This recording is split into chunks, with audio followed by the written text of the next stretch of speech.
No one paid attention to the dirty boy running after the bleeding horse. But when they saw what he found in the locked stable, even the wealthy landowner fell to his knees. The dawn light seeped through the cracks of the abandoned warehouse, casting long shadows across Miguel Rodriguez's face as he carefully folded his thin blanket. At 12 years old, he'd perfected the art of packing quickly, knowing that staying too long in one place invited trouble. From his pocket, he pulled 3 treasures to inspect before starting his day. A worn harmonica with his father's initials etched on the side, a faded family photograph with creased edges, and 4 crumpled dollar bills, yesterday's earnings from helping Mr. Chen unload vegetables at the corner market. Another day, Miguel whispered to himself in Spanish, tucking the photo and harmonica safely into his deepest pocket. The temporary shelter had been good for the 3 cold nights Louisville had experienced, but the weather was warming, and the warehouse manager would be making his rounds soon. Miguel slipped out through a loose board in the back wall, emerging into the gray morning of Smoketown. Once a thriving neighborhood for Louisville's black community, it now wore the unmistakable signs of neglect: abandoned storefronts, crumbling sidewalks, and chain-link fences protecting nothing. Still, it was the closest thing to home he'd known since Immigration and Customs Enforcement had swept through the tobacco fields 3 years ago, taking his parents while 10-year-old Miguel had hidden in a drainage pipe, his father's last words ringing in his ears: "Stay hidden, stay safe." He'd obeyed that command for 3 years, becoming nearly invisible in a city that looked right through children like him. The morning air carried the scent of rain as Miguel made his way toward the small businesses that sometimes offered him work. His stomach growled, reminding him he hadn't eaten since Mrs. Wilson's leftover cornbread the previous afternoon. "Just need to find some cans first," he told himself, diverting toward the alley behind the liquor store where weekend drinkers often discarded aluminum that could be exchanged for coins. He had collected half a bag of cans when the memory hit him, sharp and sudden like always, his mother's hands braiding his sister's hair while his father tuned his guitar on their small porch in Honduras, the smell of beans cooking, his mother's laugh when his father pulled her into a dance. Then the journey north, endless walking, his sister staying behind with relatives, the promise of reuniting that never came, the tobacco fields where they had found work, the whispered warnings about raids, and then the morning when everything ended, shouting, engines, his mother's scream cut short. Miguel blinked away the memory, focusing instead on the metallic clink of cans in his bag. Memories didn't fill empty stomachs. By mid-morning, Miguel had earned $3 helping the Korean grocery unload a delivery and had his bag half full of recyclables. He was heading toward the market district when an unusual sound cut through the quiet morning streets, the rhythmic thunder of hooves on asphalt, moving fast and desperate. He turned toward the sound, momentarily frozen by the sight that emerged from the morning mist. A massive black horse, at least 17 hands high, galloped down the empty street with wild panic in its eyes. A deep cut on its flank left a trail of blood droplets on the pavement. Its nostrils flared red, breath coming in ragged clouds in the cool air. Behind it, Miguel could see pickup trucks in pursuit, men leaning out windows with ropes and what looked like tranquilizer guns. "It's Thunder! $1,000 to anyone who can stop him!" shouted a red-faced man as one truck sped past Miguel. Without hesitation, Miguel dropped his bag of cans and began running in the same direction as the horse. Not for the money, a sum he could barely comprehend, but because something in the animal's desperate flight called to him. The terror in those rolling eyes was familiar, a mirror to what Miguel saw whenever he caught his reflection in store windows. His legs pumped hard as he followed the chaotic trail, knocked over trash cans, scattered pedestrians pointing and shouting, streaks of blood on the pavement. The sound of sirens joined the commotion, adding to the confusion. Miguel cut through alleys and side streets, using his knowledge of the neighborhood to anticipate where the panicked animal might go. After nearly an hour of pursuit, breathless, and with a stitch stabbing his side, Miguel rounded a corner near the Ohio River and found what the men with trucks were still searching for. The massive black horse had run itself into a dead-end alley, its escape blocked by a high brick wall. The animal was trembling violently, its magnificent body slick with sweat, the wound on its flank still seeping blood. Its breathing came in harsh, panicked bursts, and its eyes, Miguel had never seen such terror in any living thing. The horse pawed the ground, looking for escape where there was none. When it saw Miguel, it reared up, front hooves slashing the air in warning. Miguel froze, then slowly crouched down, making himself smaller. "Está bien," he whispered in Spanish. "Está bien, hermoso. I won't hurt you." The horse's ears flicked toward his voice, though its body remained tense, ready to attack if threatened. Miguel could see the animal was reaching the limits of its endurance. Foam flecked its mouth, and its sides heaved with exertion. Before Miguel could move closer, the alley filled with the sound of engines and shouting men. 3 pickup trucks skidded to a halt at the alley entrance, and men in uniforms with the Churchill Downs logo jumped out, carrying ropes and what looked like tranquilizer guns. "Get away from there, kid. That horse is dangerous," shouted a security guard, raising his tranquilizer gun. "He's already killed 2 other horses and injured 3 handlers," another man called. "He's not stable." Miguel didn't move. Something told him that if these men approached with their equipment and their shouting, the terrified animal would hurt itself trying to escape. Instead, he slowly reached into his pocket and pulled out his father's old harmonica. "What the hell is that kid doing?" one of the men muttered.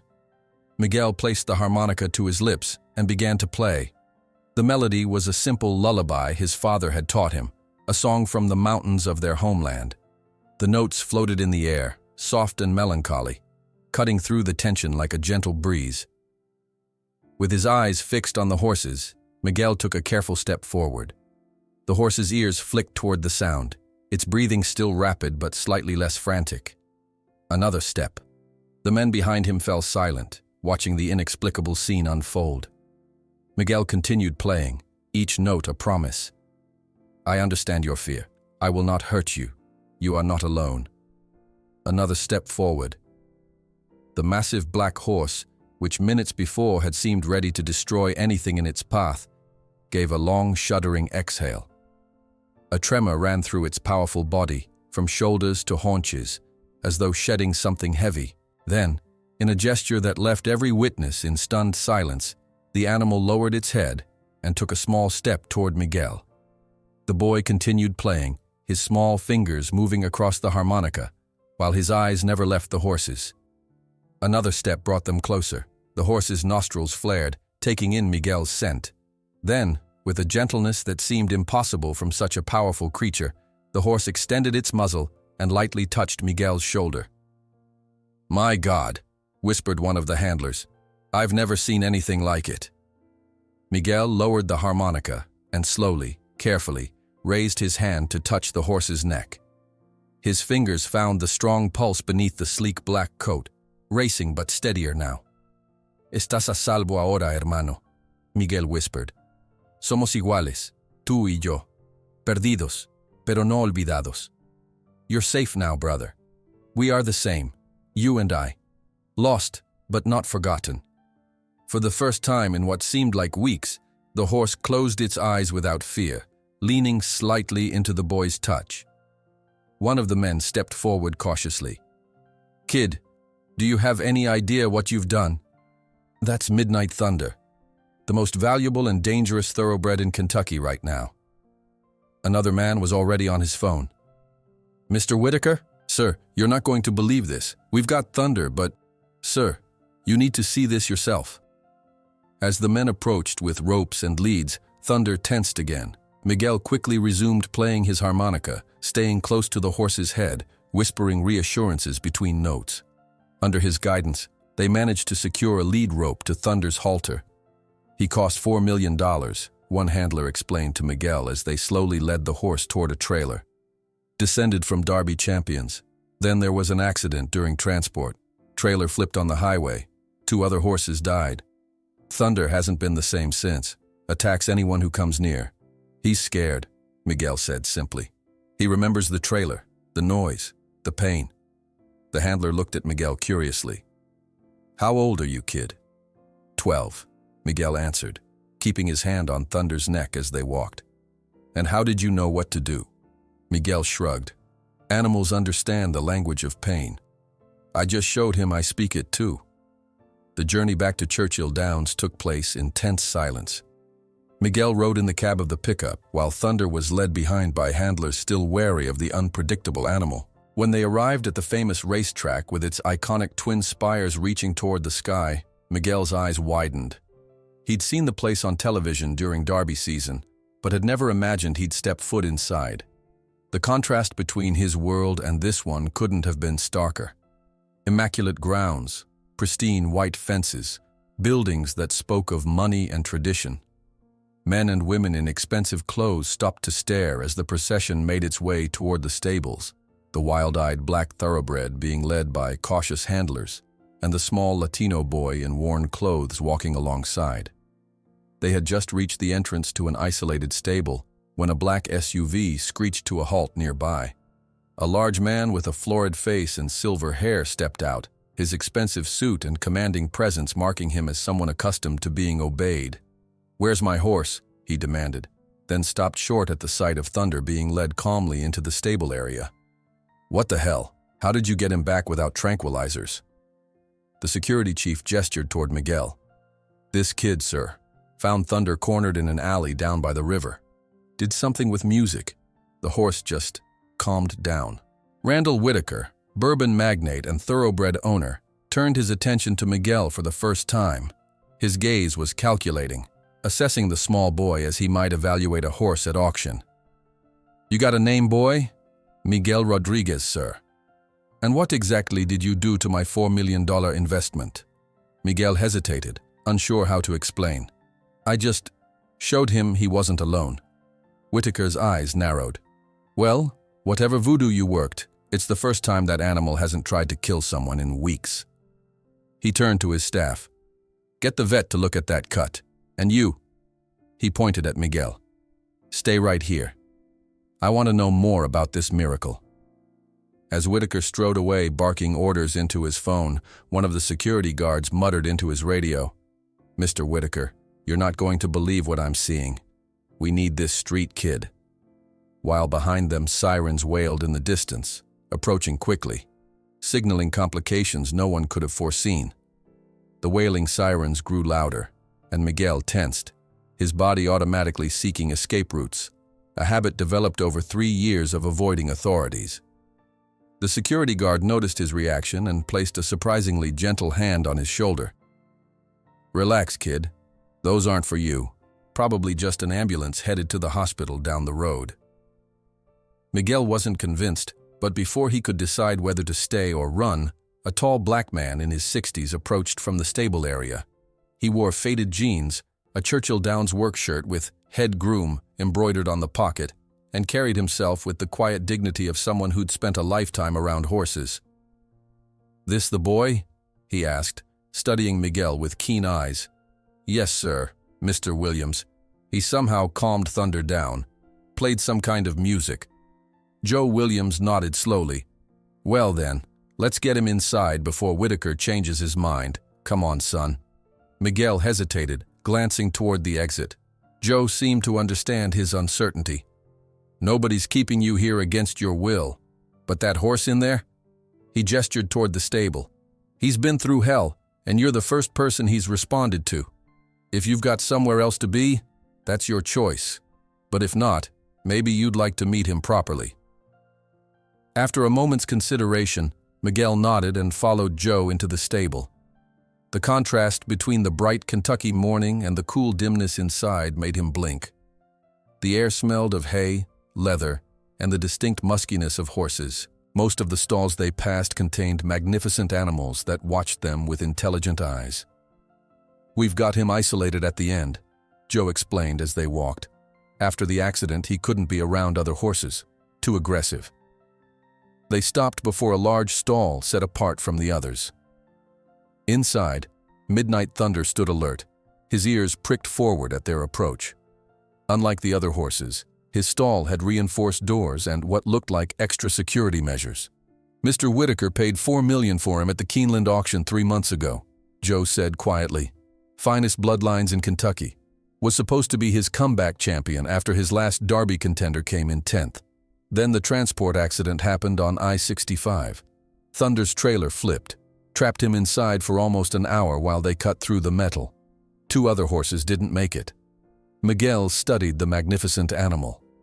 In the stable light, Thunder's coat gleamed like polished obsidian, with only a tiny white star between his eyes breaking the perfect blackness. His muscular body showed the breeding of generations of champions. But his eyes, those eyes held something Miguel recognized immediately: the haunted look of a survivor. "He remembers," Miguel said softly. Joe nodded. "Trauma does that. Since then he attacks anyone who comes near. 3 handlers injured, 1 pretty bad. Most horses would have been put down already, but with what Mr. Whitaker paid." "They want their money's worth," Miguel finished, understanding the economics of the situation perfectly. "He doesn't care what methods they use as long as the horse runs again," Joe confirmed, his voice neutral but his eyes revealing his disapproval. Said, and I quote, "A horse that doesn't run is just expensive meat." Miguel frowned at the callousness of the statement. Joe studied him thoughtfully. "Rules are, nobody goes in that stall alone. But after what happened today..." He paused. "I've been working with thoroughbreds since I was 8 years old. That's 52 years of experience, and I've never seen anything like what you did. So I'm willing to bend the rules a bit, if you want to try." Miguel approached the stall door slowly. Thunder watched him, nostrils flaring, but didn't show the aggression Joe had described. "Can I just sit with him for a while?" Miguel asked. Joe raised an eyebrow. "Sit with him?" "Yes. Not too close, just be there." Joe seemed puzzled but nodded. "I'll be right here watching. Any sign of trouble, you get out fast, understand?" Miguel slipped into the stall, moving with deliberate slowness. Instead of approaching Thunder, he simply sat cross-legged on the clean straw near the door, a good 10 feet from the horse. Thunder watched him warily but made no aggressive moves. After several minutes of silence, Joe whispered, "Aren't you going to do something?" Miguel shook his head slightly. "I am doing something." For the next hour, Miguel simply sat in the stall, occasionally humming softly or speaking in gentle Spanish, but mostly just existing in the same space as the traumatized animal. Thunder remained alert, but gradually relaxed enough to lower his head and nibble at some hay. By the time Whitaker returned with a group of well-dressed associates, word had spread through the stables about the boy who could calm the uncontrollable Thunder. Grooms, exercise riders, and other staff found excuses to walk past the isolated stall, stealing glances at the unusual scene. Whitaker's booming voice preceded him. "Where's the boy wonder? I've got people who need to see this miracle." Joe stepped forward, intercepting the group before they reached the stall. "He's in with Thunder now, Mr. Whitaker. I'd suggest approaching quietly. We don't want to undo the progress." Whitaker's florid face darkened. "I own this horse, Williams. I'll approach however I damn well please." Despite his words, Whitaker moderated his volume as he peered into the stall. His eyebrows shot up at the sight of Miguel simply sitting there, doing nothing obvious with the horse that had terrorized his staff for weeks. "What the hell is this? I thought he was some kind of horse whisperer," Whitaker said, disappointment evident in his tone. "It's called patience, Mr. Whitaker," came a new voice. A young woman in her early 30s with a veterinarian's coat approached the group. "Something that's been in short supply around Thunder lately." "Dr. Johnson," Whitaker acknowledged with barely concealed irritation. "I wasn't aware we'd called for a vet." "You didn't?" "I was checking on the mare in foal down the row and heard about our visitor." She studied Miguel with professional interest. "Mind if I observe?" Before Whitaker could object, she'd pulled out a small notebook and begun taking notes. "This is ridiculous," muttered one of Whitaker's associates. "The kid isn't doing anything. And Whitaker, you said this horse was unmanageable? He looks calm enough to me." "He attacked 3 handlers just yesterday," Whitaker defended. "Nearly took Jim's arm off. Perhaps because they were trying to force him to comply instead of building trust," Dr. Johnson suggested mildly, not looking up from her notes. Whitaker's face reddened further. "We don't have time for trust-building exercises, Doctor. The Belmont Stakes are in 4 months. and this horse was supposed to be in training already. While the adults argued in hushed tones, Miguel remained focused solely on Thunder. He began speaking softly in Spanish, telling the horse about his day, about finding cans in the alley, about the dreams he still had despite everything. His voice created a gentle rhythm, like a stream flowing over stones. "What's he saying?" demanded one of Whitaker's associates. Joe, who understood some Spanish from years working alongside Latino grooms, listened for a moment. "He's telling the horse about his parents, how they used to sing together in the evenings." Dr. Johnson made another note. "He's creating association, sharing vulnerability to build connection." After what seemed like hours, but was probably only 90 minutes, Miguel finally stood up. Thunder's ears immediately pricked toward him, but the horse made no threatening movement. "He's hungry," Miguel said simply as he exited the stall. "And tired. The chase exhausted him, and his cut needs cleaning." Dr. Johnson stepped forward. "I can treat the wound if he'll let me." Miguel nodded. "Talk to him first. Let him smell you. Don't carry anything that looks like a needle until he knows you won't hurt him." The veterinarian smiled slightly. Good advice for any traumatized being. Whitaker had been watching the exchange with growing impatience. "Fascinating barnyard psychology, but I need results, not therapy sessions. When can we get a saddle on him? Start actual training?"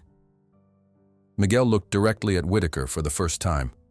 Despite his small stature and worn clothes, something in his steady gaze made the wealthy man pause. "Trauma creates distrust," Miguel said simply. "First, we need to show that the world can be safe again." An uncomfortable silence followed as Whitaker seemed unsure how to respond to being lectured by a 12-year-old street kid. Dr. Johnson broke the tension. "I'd like to work with Miguel on a treatment plan for Thunder, Mr. Whitaker. What he's doing is actually quite sophisticated from a behavioral standpoint." Whitaker waved a dismissive hand. "Fine. The boy can visit. Williams, arrange something." He turned to Miguel. "You'll be compensated for your time, of course." As Whitaker and his associates departed, discussing finances in low voices, Joe turned to Miguel. "So where should we drop you off? Your parents must be wondering where you are." Miguel looked away. I stay different places." Understanding dawned in Joe's eyes. "I see. Well, when can you come back tomorrow? Morning's usually quietest around here." "I can be here at sunrise," Miguel offered. Dr. Johnson, who had been listening, approached with her hand extended. "I'm Sarah Johnson, by the way, staff veterinarian. What you did today was remarkable." Miguel shook her hand shyly. "I didn't do anything special, just treated him like he has feelings." Sarah smiled. "That is special, especially in this world." She glanced around to ensure they weren't overheard. "I'd like to document your approach if that's okay. What you're doing could help a lot of traumatized horses." For the next 2 weeks, Miguel arrived at Churchill Downs each morning before sunrise when the stars still shimmered above the famous twin spires. Joe would be waiting at the service entrance, ready with a staff badge that allowed Miguel access to the grounds. Sometimes he brought a paper bag containing a muffin or sandwich. "Left over from yesterday's lunch," he'd say casually, though Miguel suspected they were bought specifically for him. Each session followed a similar pattern. Miguel would sit in Thunder's stall, sometimes playing his harmonica, sometimes telling stories, sometimes just being present. He brought apple slices in his pocket, but never forced them on the horse, simply leaving them within reach. Sarah documented everything, her initial professional curiosity evolving into genuine respect. "He's not training the horse," she explained to a skeptical assistant trainer who questioned the lack of visible progress. "He's creating a safe space for healing." By the 3rd week, Thunder was allowing Miguel to approach within arm's reach. By the 4th, the boy could touch the horse's neck briefly. Each small victory was celebrated like a major breakthrough, with Sarah taking photographs and detailed notes. But Whitaker's patience was wearing thin. During a surprise visit, he found Miguel simply sitting and talking to Thunder, apparently making no progress toward getting the horse ready for training. 6 weeks, he exploded after the session. "It's been 6 weeks, And that kid still can't even put a saddle on the damn animal. I've hired the best trainers in the country. Let them use methods that actually work. Sarah attempted to explain the progress they were making. Thunder's cortisol levels have dropped significantly. His eating patterns have normalized. These are important indicators. I don't need indicators, doctor. I need results, Whitaker interrupted. I'm bringing in Buck Henderson next week. He gets results. Joe's expression darkened. Henderson uses methods from the Dark Ages, Mr. Whitaker. Henderson gets horses to the winner's circle, Williams. That's all I care about. Whitaker straightened his expensive jacket. The boy can keep visiting, but Henderson takes over the actual training. That's final.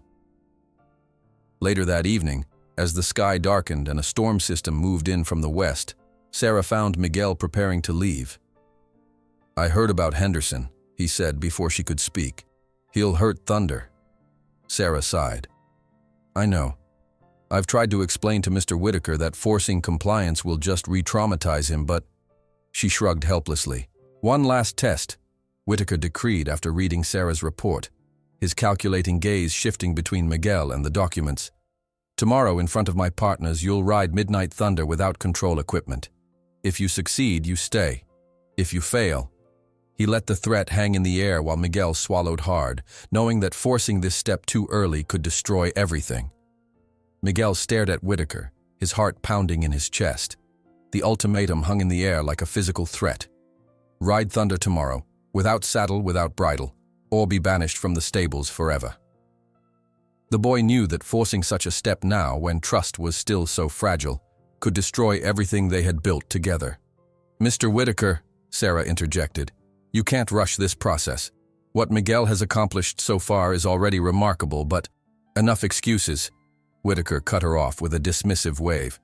My partners want to see results, not a kid playing pet sitter to a $4 million investment. After Whitaker strode away, Joe placed a weathered hand on Miguel's shoulder. Don't worry, son. You don't have to do this if you're not ready. Miguel looked toward Thunder's stall, where the horse stood watching them through the bars, ears forward with interest. I need to stay with him tonight, he said quietly, to prepare. Joe's eyebrows shot up. Overnight? That's against every security protocol we have. Please, Miguel said simply. Thunder needs to understand what's coming. Sarah and Joe exchanged glances. I'll take responsibility, Sarah finally said. I can document it as an extended therapeutic session. As darkness fell over Churchill Downs, Miguel sat cross-legged on the clean straw of Thunder's stall. The massive black horse stood in the corner, watching him with those intelligent eyes that had seen too much suffering. Mañana será difícil, Miguel explained softly, telling Thunder about tomorrow's challenge. They want me to ride you, but I won't unless you say it's okay. Thunder's ears flicked forward at the sound of Miguel's voice, now familiar after weeks of patient companionship. The horse took a tentative step closer, then another. I know about fear, Miguel continued, switching to English. When the immigration men came, I hid in a drainage pipe for hours. It was dark and cold and smelled like death. I thought my heart would explode from fear. Thunder lowered his head slightly, blowing softly through his nostrils. You were trapped too, weren't you? In the metal trailer, everything upside down, the other horses screaming. At this, Thunder tossed his head and stepped back, the memory clearly disturbing him. I'm sorry, Miguel said quickly. We don't have to think about that. Look, I brought this. He pulled his harmonica from his pocket. Thunder's ears perked up, recognizing the instrument that had first connected them. Miguel began to play a gentle melody, one his father had taught him about mountains and open skies. As the notes filled the quiet stable, Thunder gradually relaxed, eventually moving close enough that Miguel could reach out and touch his neck. The boy's small hand moved in slow, rhythmic strokes along the powerful muscles. See? We trust each other already, Miguel whispered between melodies. Tomorrow, we just show them what we already know. Sarah, observing through the partially open stall door, made notes in her journal. Remarkable, she whispered to Joe, who stood beside her. He's using multiple sensory inputs, sound, touch, voice, to build a consistent pattern of safety. I've never seen anything like it, Joe agreed. Most trainers try to make the horse submit. This boy is asking permission. Around midnight, the predicted storm arrived with unexpected fury. Thunder crashed overhead, and rain pounded against the stable roof with violent intensity. Inside, horses whinnied nervously, some kicking at their stall doors in distress. In Thunder's stall, the massive horse began to tremble, his eyes wide with panic as each lightning flash and thunderclap brought back the terror of the trailer accident. He paced anxiously, nostrils flared, sweat breaking out across his glossy coat. Miguel stood up slowly. "It's okay, hermano," he said, reaching for his harmonica. "The storm can't hurt you in here." As the tempest raged outside, Miguel played his harmonica louder, creating a sonic barrier between thunder and the frightening sounds. The boy moved gradually closer until he stood directly beside the trembling animal, close enough to feel the heat radiating from his body. When a particularly violent thunderclap shook the building, Thunder reared in panic, nearly striking Miguel with his hooves. Instead of backing away, Miguel began humming a lullaby his mother had sung to him as a child, the one she would use during thunderstorms when Miguel himself had been terrified. Slowly, miraculously, Thunder calmed, his breathing synchronizing with the rhythm of Miguel's song. As the storm continued outside, boy and horse remained together in their small sanctuary of sound and shared understanding. Joe, awakened by the storm and concerned about the horses, came rushing into the stable with a flashlight when the power went out. What he found in Thunder's stall stopped him in his tracks. Miguel sat on the straw floor, his back against the wall, playing his harmonica softly by the beam of a small penlight, and Thunder, the dangerous, unpredictable Thunder, lay beside him, his massive head resting practically in the boy's lap. "He has fear of thunder," Miguel explained simply when he noticed Joe watching. "Equal to me when I was small." Joe nodded wordlessly, too moved by the scene to speak. He quietly retreated, deciding the night watch was unnecessary after all. Dawn broke clear and brilliant after the storm. The Kentucky countryside washed clean, steam rising from the training track as the sun began to warm the rain-soaked earth. Whitaker arrived earlier than expected, accompanied by 3 men in expensive suits, potential investors eager to see the miracle boy demonstrate his control over the dangerous thoroughbred. When they reached Thunder's stall, an unusual sight greeted them. Miguel was asleep, leaning against Thunder's side, one small hand resting on the horse's powerful shoulder. The horse himself was awake, standing protectively over the boy, ears alert but posture relaxed. "I've never seen anything like this in all my life," Joe Williams whispered, removing his weathered cowboy hat. "That animal is protecting the boy, like he was his own foal." Whitaker stared, momentarily speechless. Even his hardened business mind could recognize the extraordinary bond before him. "Wake the boy," he finally ordered. "The demonstration starts in 30 minutes. As the group departed to prepare the small training ring, Sarah knelt beside Miguel, gently touching his shoulder. "Miguel, it's time." The boy woke instantly, years of street survival having taught him to transition from sleep to alertness in seconds. Thunder shifted beside him, sensing the change. "They're waiting," Sarah said gently. "But Miguel, you don't have to do this if you're not ready. Joe and I will support whatever decision you make." Miguel rubbed sleep from his eyes, then stood and placed his hand on Thunder's neck. The horse lowered his head, touching his muzzle to Miguel's chest in a gesture that needed no interpretation. "We're ready," Miguel said simply. The small training ring had been prepared for the demonstration, its normally dusty surface dampened by the night's rain. A small audience had gathered, Whitaker and his investors, several stable hands, exercise riders curious about the commotion, and even a few early morning visitors who had heard rumors about the unusual event. Joe led Thunder to the ring entrance, the horse following calmly with Miguel walking alongside. There was no saddle, no bridle, no halter, nothing between boy and horse but the trust they had built. "This is ridiculous," one of the investors muttered. "No equipment at all, the boy will break his neck." Whitaker's face revealed his own doubts, but he remained silent, watching intently as Miguel and Thunder entered the ring. For a long moment, Miguel simply stood beside Thunder in the center of the ring, one hand resting lightly on the horse's shoulder, speaking too softly for the audience to hear. Then, with a grace that belied his young age, he asked a question with his eyes and body language. Thunder responded by lowering himself slightly, making it easier for the small boy to mount.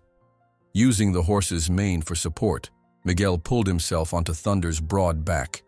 A collective gasp rose from the spectators. For several heartbeats, horse and rider remained motionless, adjusting to this new configuration of their partnership. Then, with only the lightest pressure from Miguel's knees and a whispered word, Thunder began to walk, slow, measured steps around the perimeter of the ring. "Remarkable," breathed one of the investors. "Not even a halter rope." Sarah, standing beside Joe at the gate, felt tears prick her eyes. "It's not control," she whispered. "It's conversation." As Miguel's confidence grew, he guided Thunder into a gentle trot, then a collected canter, using only subtle shifts in his weight and quiet words. The horse responded as if they shared one mind, one intention, moving with a fluid grace that showcased his championship bloodlines. For the finale, Miguel guided Thunder back to the center of the ring. With a single Spanish word, confía, trust, the horse performed a perfect turn on his haunches, then stopped, head high, a statue carved from midnight. The small audience erupted in spontaneous applause. Even Whitaker looked impressed, already calculating the new value of his investment. Miguel slid from Thunder's back, keeping one hand on the horse's neck, and led him toward the exit where Sarah and Joe waited, their faces glowing with pride. "That was incredible," Sarah said, her voice thick with emotion. "Bet you never seen anything like that in 50 years, have you, Joe?" asked one of the grooms, slapping the older man on the back. "Never," Joe confirmed, his weathered face creased in a rare smile. "Not once." As the excitement continued around them, a well-dressed woman approached Miguel, notepad in hand. "Catherine Hensley, Louisville Courier-Journal," she introduced herself. "That was quite a performance. I'd love to hear your story, young man." Before Miguel could respond, Whitaker intervened smoothly. "Ms. Hensley, what a pleasant surprise. I'd be happy to arrange an official interview about our innovative training program." Catherine's smile remained fixed, but her eyes narrowed slightly. "Actually, I'm more interested in this young man's background. How did you discover his unique talents?" Whitaker placed a proprietary hand on Miguel's shoulder. "Pure luck. The boy helped recover Thunder when he escaped. I recognized his potential immediately." Miguel remained silent, uncomfortable with Whitaker's sudden possessiveness. Thunder, sensing his discomfort, moved closer, positioning himself between the boy and the man. "The boy stays," Whitaker announced to the assembled group. "I want you working together every day. In 3 months, we'll hold a special exhibition." As the crowd dispersed, a woman in a practical suit approached Miguel. He recognized her immediately, Ms. Torres from Social Services, who occasionally checked on his welfare. "Miguel," she said with professional concern, "I've been looking for you. You missed our scheduled check-in last week." "I'm sorry," Miguel replied, suddenly remembering the appointment. "I've been here, helping with the horses." Ms. Torres glanced around at the luxurious surroundings, then back at Miguel's worn clothes. "I need a permanent address for you by the end of the week, or I'll have no choice but to place you in emergency foster care. You understand, don't you? A stable is not a home." Miguel nodded numbly, his moment of triumph suddenly overshadowed. As Ms. Torres walked away, Catherine Hensley approached Sarah in the parking lot. "That boy has an incredible story, doesn't he?" the reporter asked. "And something tells me Randall Whitaker isn't exactly the hero he pretends to be when he talks about rescuing a street kid. Perhaps we could talk about what really happens when the cameras aren't pointed." Catherine Hensley's question lingered in the air as Sarah hesitated, clearly torn between professional loyalty and her growing concern about Whitaker's intentions. Before she could respond, Joe appeared beside them, his weathered face expressionless but his eyes watchful. "Ms. Johnson is needed back at the stables," he said politely but firmly. Perhaps another time, Ms. Hensley. As Sarah was led away, Catherine slipped her business card into the veterinarian's pocket. When you're ready to talk, she whispered.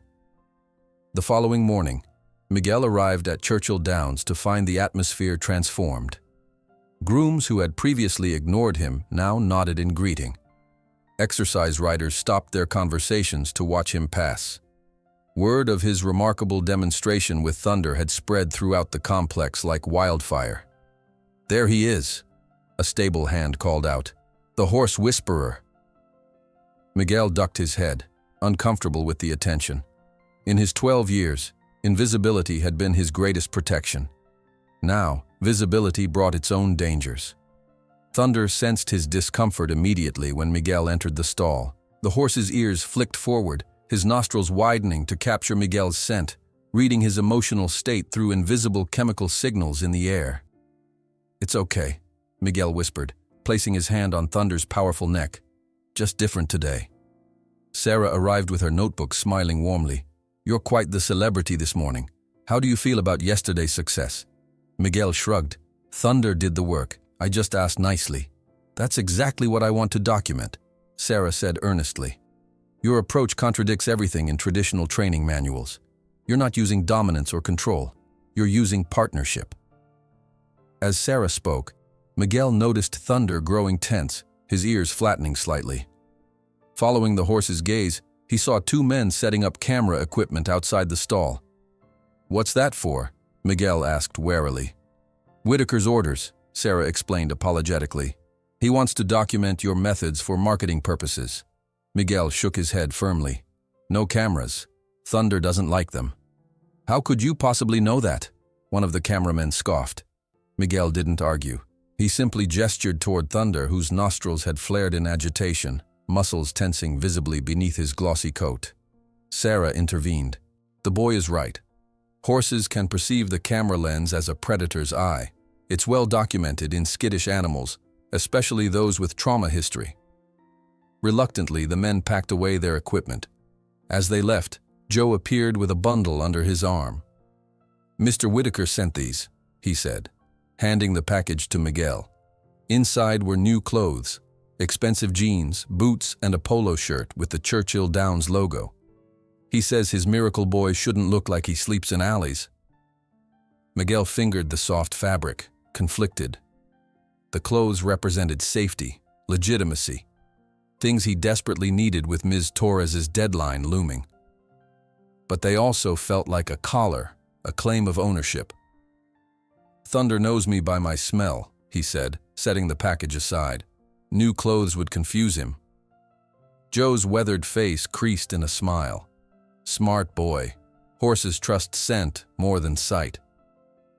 Throughout the morning, Miguel worked with Thunder on building their communication. Without bridle or halter, he used subtle body language, a lift of the hand, a shift of weight, teaching Thunder to respond to increasingly refined cues. Extraordinary, Sarah murmured, filming discreetly with her phone. He's creating a complete nonverbal language system. By midday, more visitors had gathered to watch. Trainers from other stables, curious jockeys, even wealthy owners who had heard about the miracle boy. Miguel felt their eyes on him, measuring, evaluating, commodifying what they witnessed. Thunder felt it too. The horse grew increasingly restless under the collective gaze, his tail swishing nervously. He needs a break, Miguel announced, ignoring protests from onlookers. Too many people, too much energy. Leading Thunder to a quiet corner of the paddock where they could be alone, Miguel simply stood with him in companionable silence. After several minutes, Thunder's breathing synchronized with the boys, both of them finding calm in their shared isolation. You understand, don't you? Miguel whispered. What it's like when people look at you but don't really see you. That evening, as Miguel prepared to leave, Whitaker intercepted him by the service entrance. The bourbon magnate seemed in high spirits, his boisterous voice carrying across the quiet stables. There he is, the miracle worker himself. Whitaker clapped a heavy hand on Miguel's shoulder. Listen, boy, I've had a dozen calls today. Owners, trainers, even some television people. Everyone wants to know about the street kid who tamed the killer horse. Miguel stiffened. Thunder's not a killer. He was scared. Whitaker waved away the distinction. Same difference in this business. Listen, I've been thinking. You need a place to stay, right? Can't have my star attraction sleeping in shelters. Miguel's heart jumped. A place to stay meant he could satisfy Ms. Torres, avoid foster care, stay with Thunder. I've got quarters above the storage barn, Whitaker continued. Nothing fancy, but it's got a bed and running water. You can stay there. Be close to Thunder. What do you say? The offer dangled before Miguel like a lifeline. Yet something in Whitaker's calculating eyes made him hesitate. I need to think about it, he said carefully. Whitaker's jovial expression hardened slightly. Don't think too long. Opportunity doesn't knock twice, especially for kids in your situation. The implied threat wasn't lost on Miguel. As Whitaker walked away, Sarah emerged from the shadows where she'd overheard the conversation. Be careful, Miguel, she warned quietly. Whitaker doesn't do anything without calculating the return on investment. The next morning, Miguel arrived to find Thunder agitated, pacing his stall nervously. What happened? He demanded of the groom who let him in. Mister, Whitaker brought some specialists from Kentucky Horse Park last night, the man explained uncomfortably. Said they needed to evaluate Thunder's progress. Miguel entered the stall slowly, noting Thunder's dilated pupils and elevated breathing. The horse approached cautiously, sniffing Miguel as if confirming his identity, then pressed his muzzle against the boy's chest in a gesture that seemed almost like relief. I'm sorry I wasn't here, Miguel whispered, examining Thunder for signs of mistreatment. There were none visible, but the horse's behavior told its own story. Throughout the day, Miguel focused on rebuilding the calm they had established. Playing his harmonica, he used music to create a protective sonic space around them, shutting out the bustle and demands of the racing world beyond the stall. By afternoon, Thunder had relaxed enough that Miguel decided to try a new step in their training, leading the horse without any physical restraint through the busy stable area, relying solely on their connection to maintain control. Joe watched nervously as Miguel opened the stall door. You sure about this, son? Lot of activity out there today. Miguel nodded confidently. He trusts me now. I need to show him I trust him too. The journey through the stable complex became an impromptu parade as word spread. Grooms paused their work. Exercise riders stopped their mounts. Office staff emerged from buildings to witness the extraordinary sight. A small Latino boy walking beside the massive black thoroughbred, no rope between them, moving in perfect synchrony through the bustling environment. When they returned to the stall, Catherine Hensley was waiting, her reporter's notebook in hand. That was quite something, she said, smiling warmly at Miguel. I've been asking around about you. Seems you've got quite a gift. Before Miguel could respond, Whitaker appeared, his face darkening at the sight of the reporter. Miss Hensley, this is private property. If you want an interview, you need to go through proper channels. Catherine's smile didn't waver. Actually, Mr. Whitaker, I'm here officially. Your PR department approved my visit. She held up a visitor's badge. I'm doing a feature on innovative training methods. Miguel's approach seems revolutionary. Whitaker's jaw tightened, but with witnesses present, he could only nod stiffly. Just remember, anything involving Thunder or the boy needs my approval before publication. After Whitaker departed, Catherine turned to Miguel. I'd really like to hear your story, where you learned to work with animals, how you developed your methods. Miguel hesitated, then spoke honestly. There's no method. I just listen. Animals tell you what they need if you pay attention. And what does Thunder need? Catherine asked, her pen poised above her notebook. Miguel stroked the horse's powerful neck, considering. Freedom. Same as me. Over the next week, Miguel's bond with Thunder deepened further. Each morning they worked on increasingly complex communications, and each afternoon they explored the Churchill Downs complex together, building Thunder's confidence in different environments. Sarah documented everything, creating what she now formally called the Miguel Method, a trauma-informed approach to rehabilitating horses based on partnership rather than dominance.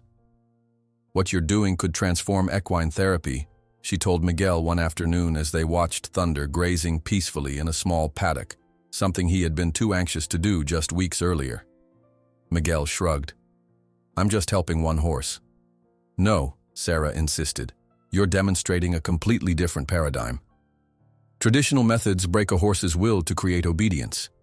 You're honoring Thunder's intelligence and agency." As their success continued, Whitaker began bringing potential investors to watch their sessions, speaking grandly about revolutionary training techniques exclusive to Churchill Downs. Miguel noticed how the magnate carefully controlled these narratives, positioning himself as the visionary who had discovered and nurtured this unique talent. On Friday afternoon, Joe pulled Miguel aside with concerning news. "Whitaker's organizing a special exhibition next week. Invited buyers from all over the world." Miguel's stomach tightened. "Buyers? Thunder isn't for sale." Joe's expression was grave. "Everything's for sale to men like Whitaker. Just be prepared." That evening, as Miguel sat cross-legged in Thunder's stall playing his harmonica, Catherine appeared at the door. "I've been digging into Whitaker's history," she said without preamble. 3 other valuable horses disappeared after showing behavioral issues. Former employees say they were euthanized when they couldn't perform. Miguel's fingers froze on the harmonica. He would kill Thunder? Not now that you've made him valuable again, but he's planning to sell him to a Saudi prince as a breeding stallion. Thunder would spend the rest of his life in a controlled environment, existing solely to produce offspring. The thought made Miguel physically ill. Thunder, who had only recently rediscovered joy in open spaces and free movement, confined to a breeding shed for life. "I won't let that happen," Miguel said firmly. "It's not that simple," Catherine cautioned. "Legally, Thunder belongs to Whitaker. You have no rights here." As Miguel wrestled with this harsh reality, an unexpected visitor arrived at the stables. An older woman in practical clothes and sensible shoes approached Thunder's stall, observing quietly as Miguel worked with the horse. "Excuse me," she said after several minutes. "I'm Ellen Parker. I read about you in Ms. Hensley's column." Miguel eyed her warily. "Are you another reporter?" Ellen smiled warmly. "No, dear. I own a small farm outside Louisville. My husband bred rescue horses before he passed. I still have 20 acres and an empty stable." She watched as Thunder gently nuzzled Miguel's shoulder. "And plenty of room in my house and heart for a boy with your special gift." The offer was so unexpected that Miguel could only stare. Thunder, sensing his confusion, pressed closer protectively. "Think about it," Ellen said, handing him a card with her address and phone number. "My door is always open." Later that night, as Miguel lay on his makeshift bed in the tack room Whitaker had grudgingly provided, he pulled out Ellen's card, turning it over in his fingers. A real home, a place where Thunder could run free. It seemed too good to be true. The next morning brought unwelcome news. Whitaker had scheduled the exhibition for wealthy buyers in just 3 days. Worse, he had invited specialists to prepare Thunder for the event. "What does that mean, prepare?" Miguel demanded of Joe. The old groom's expression was grim. "Light sedation, probably. Makes horses more manageable for public events." "That would betray everything we've built," Miguel protested. "Thunder trusts me because I've never tricked him." Joe nodded sadly. "I know, son. But to Whitaker, this is business, not a relationship." Miguel found Whitaker in his private office, a glass of bourbon already in hand despite the early hour. "Please," Miguel began, "don't sedate Thunder for the exhibition. It would destroy his trust." Whitaker barely glanced up from his papers. "This isn't a consultation, boy. It's a notification. Thunder will be presented appropriately for buyers who expect perfection. He's not a machine. He has feelings, memories. He's an investment," Whitaker cut in coldly. "As are you, in a way. I took you in, gave you purpose, a place to stay. Remember that." Miguel stood his ground. "I won't be part of tricking him." Whitaker's face hardened. "Listen carefully. You're a 12-year-old illegal immigrant with no documentation, no guardian, and no rights. I've been generous. but my patience has limits. You'll do as you're told, or Ms. Torres will receive an anonymous call about your living situation." The threat hung in the air between them. Miguel felt the ground shifting beneath his feet, the precarious stability he had found crumbling away. As Miguel left Whitaker's office, he found Catherine waiting in the hallway. The reporter took one look at his face and understood. "He threatened you, didn't he?" Miguel nodded mutely. "It's what men like him do," Catherine said grimly. "They use power to control those who have none." Later, as Miguel sat with Thunder, explaining in soft Spanish what was happening, Ellen Parker appeared again, accompanied by Sarah. "We might have a way to help," Sarah said cautiously. "But it's risky." Ellen nodded. "I've spoken with a lawyer friend who specializes in animal welfare cases. There might be legal grounds to challenge Whitaker's treatment of Thunder, especially if we document any unnecessary sedation or coercive methods." While examining some of the evidence I've gathered, Catherine found photos of other horses that disappeared after not meeting Whitaker's expectations, Sarah added. Hope flickered in Miguel's chest. "Can we stop him from selling Thunder?" "That's more complicated," Ellen admitted. "But we can ensure Thunder's welfare is protected and possibly—" She hesitated. "Create a path for you both to have a better future." As the three conspirators discussed possibilities, none of them noticed the stable hand lingering just outside the stall, listening intently before slipping away to report to Whitaker. That night, Miguel couldn't sleep. The weight of decisions and dangers pressed down on him. He thought of his parents, wondering what they would advise if they were here. Would they tell him to keep his head down, avoid confrontation? Or would they recognize that some things were worth fighting for, even at great risk? "It's incredible what you've accomplished in such a short time," said Sarah, as she watched Miguel and Thunder execute a perfect synchronized dance without any visible commands. "But I have to warn you, I overheard Whitaker on the phone today, talking about an exhibition for international buyers in 2 weeks, and the starting price mentioned was $10 million. $10 million! The figure echoed in Miguel's mind as he stared at Sarah, trying to process what she'd just revealed. Thunder, who stood beside him in the paddock, sensed his distress immediately. The horse lowered his massive head, gently pressing his muzzle against Miguel's shoulder, a gesture that had become his way of offering comfort. That's more money than I can imagine," Miguel whispered, his hand automatically rising to stroke Thunder's neck. Sarah nodded grimly. "And for that price, the buyers aren't just purchasing a horse. They're buying a story. The miracle horse and the miracle boy who saved him." She hesitated. "Whitaker's selling you too, Miguel. Or at least the idea of you." The realization settled heavily on Miguel's young shoulders. For 3 years, he'd survived by remaining invisible. Now, he was becoming a commodity, just like Thunder. The following morning, Miguel arrived at the stables to find an unfamiliar buzz of activity. Grooms who had previously ignored him now smiled and waved. Exercise riders paused their morning routines to watch him pass. Even the security guards at the entrance had greeted him by name. "There he is!" called one of the stable hands as Miguel approached Thunder's stall. "The horse whisperer himself!" Miguel ducked his head uncomfortably. Thunder, sensing his unease from inside the stall, nickered softly, a sound he made only for Miguel. "Everyone's talking about what you did," the stable hand continued. "Never seen old Patterson change his mind about anything in 20 years. But he's asking if you could look at his filly. Says she's been refusing jumps since a bad fall." Before Miguel could respond, Joe appeared, gently steering him away from the growing crowd of curious onlookers. "You've become quite the celebrity overnight," Joe said quietly as they walked toward Thunder's stall. "Word travels fast in the racing world." Inside, Thunder waited alertly, ears pricked forward at Miguel's approach. The horse's psychological transformation over the past weeks was remarkable. Where once his eyes had held only terror and rage, now they showed recognition, intelligence, and what Miguel could only describe as affection. The constant trembling that had racked his powerful body had subsided. His coat gleamed with renewed health as his appetite and sleep had normalized. Yet Miguel noticed subtle signs that others might miss. The way Thunder's ears flicked nervously at sudden sounds, how he still positioned himself to keep the stall door in view, his preference for having Miguel between him and any strangers. The trauma remained, layered beneath the healing. "Buenos dias, hermano," Miguel greeted softly, reaching up to scratch the spot behind Thunder's ear that made the horse's eyes half close in pleasure.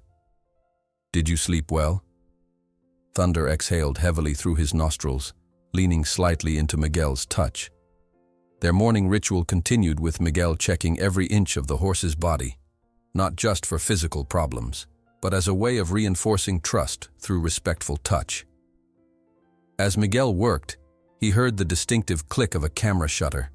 Turning, he found a photographer crouching near the stall entrance.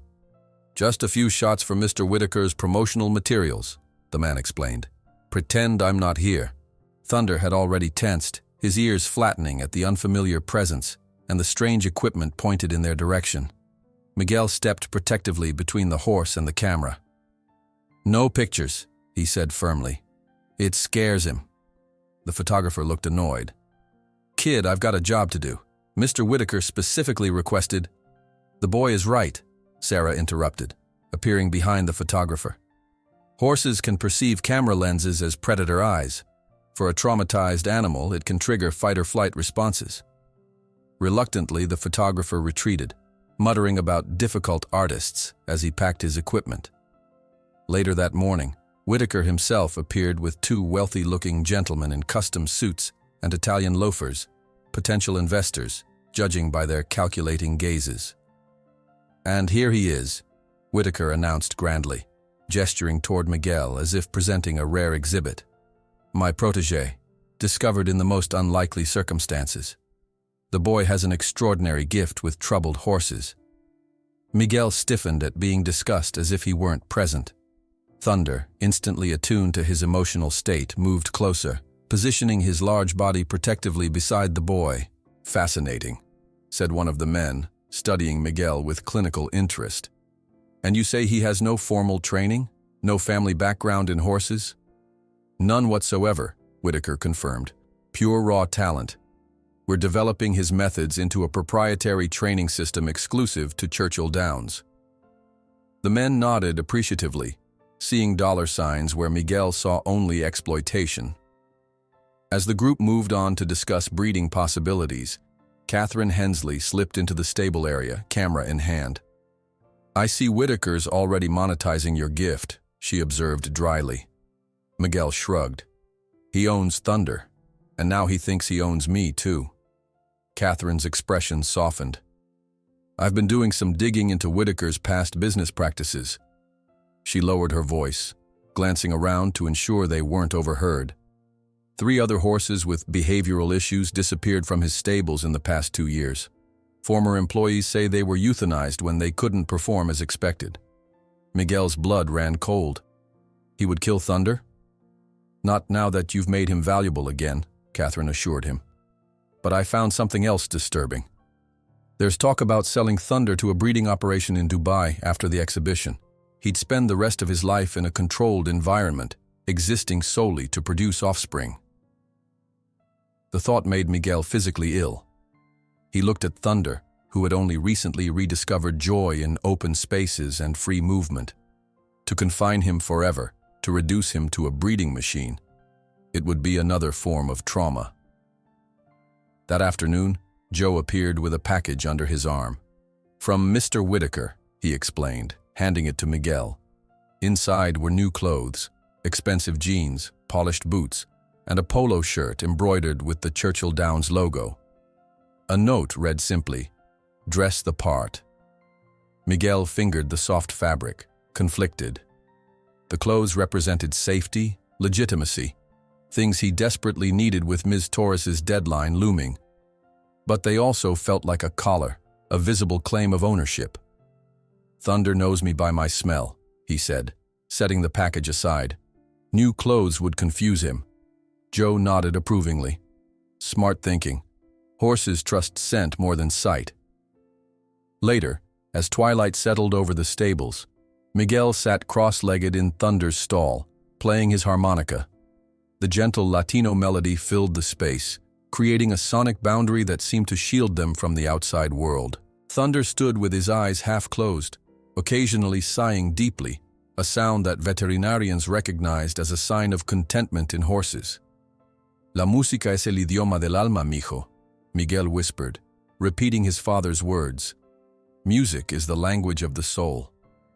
The memory of his father teaching him to play this very harmonica surged unexpectedly, his calloused hands guiding Miguel's small fingers, his patient voice explaining how to draw different notes from the simple instrument. They had been sitting on the porch of their small house in Honduras, the evening air fragrant with his mother's cooking. Miguel's eyes burned with sudden tears.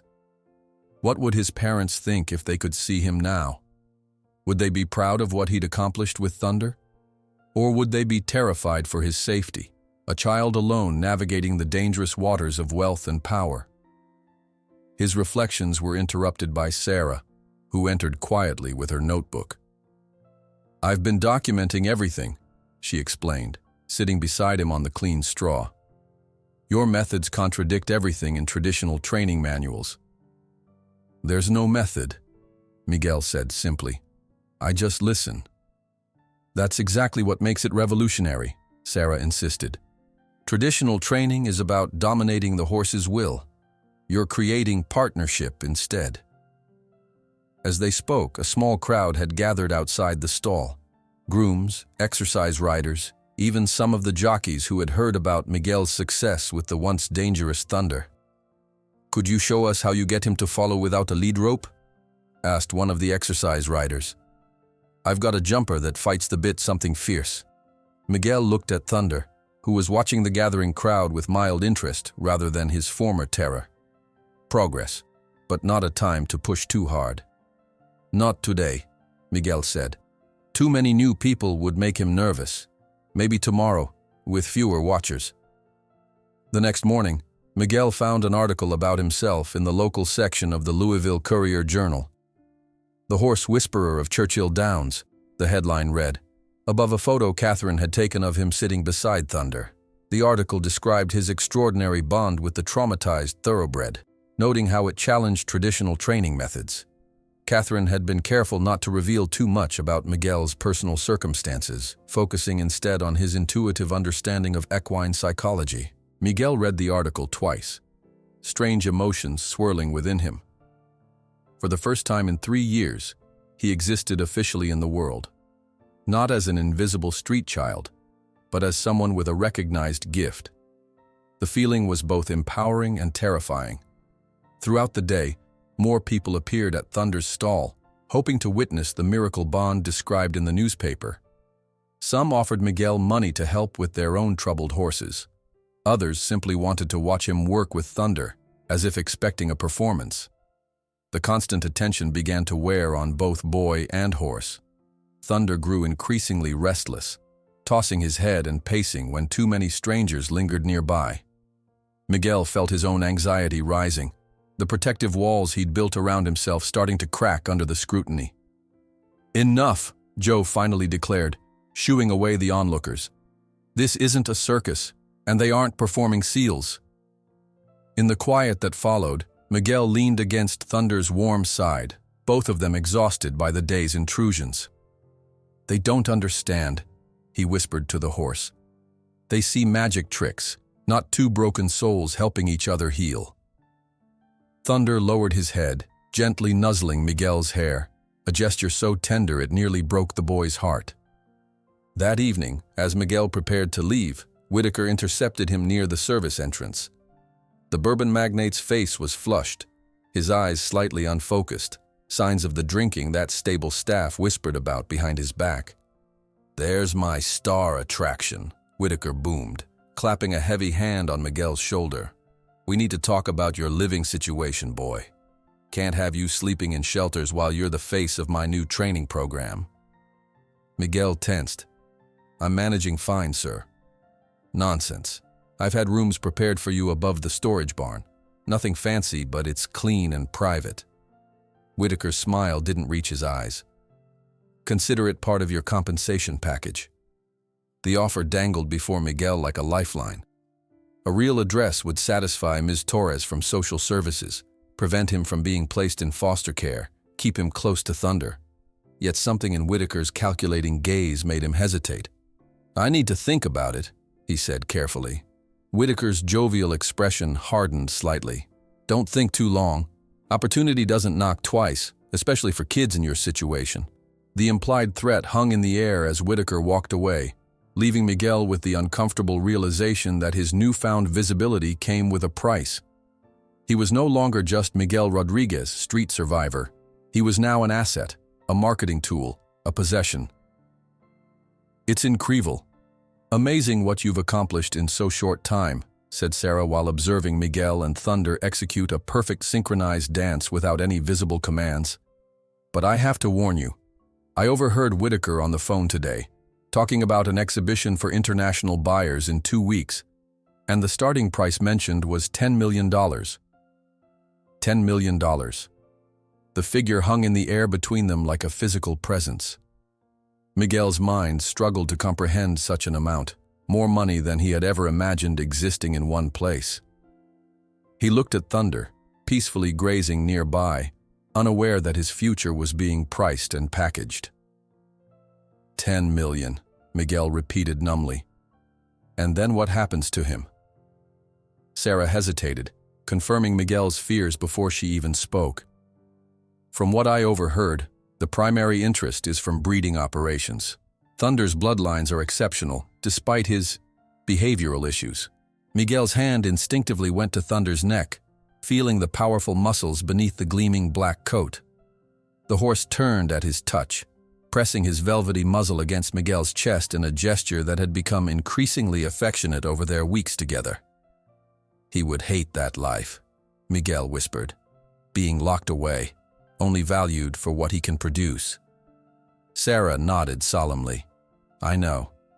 And the preparations for this exhibition are already underway. Whitaker's importing special decorations, hiring caterers, flying in potential buyers from around the world." Over the next few days, Churchill Downs transformed around them.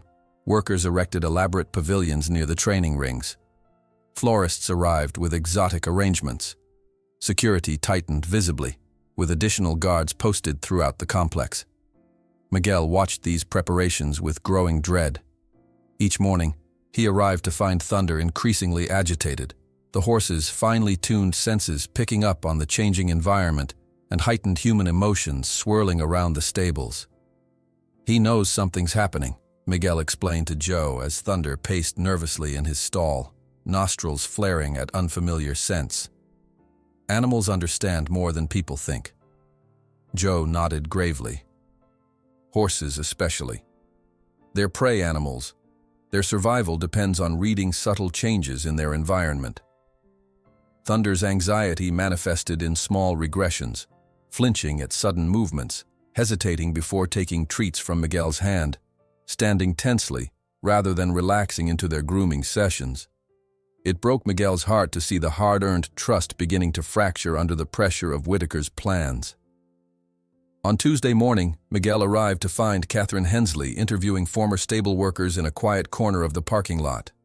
The reporter nodded discreetly as he passed, indicating she would find him later. Inside, the stables buzzed with unusual activity. Designers were measuring spaces, discussing lighting options and camera angles.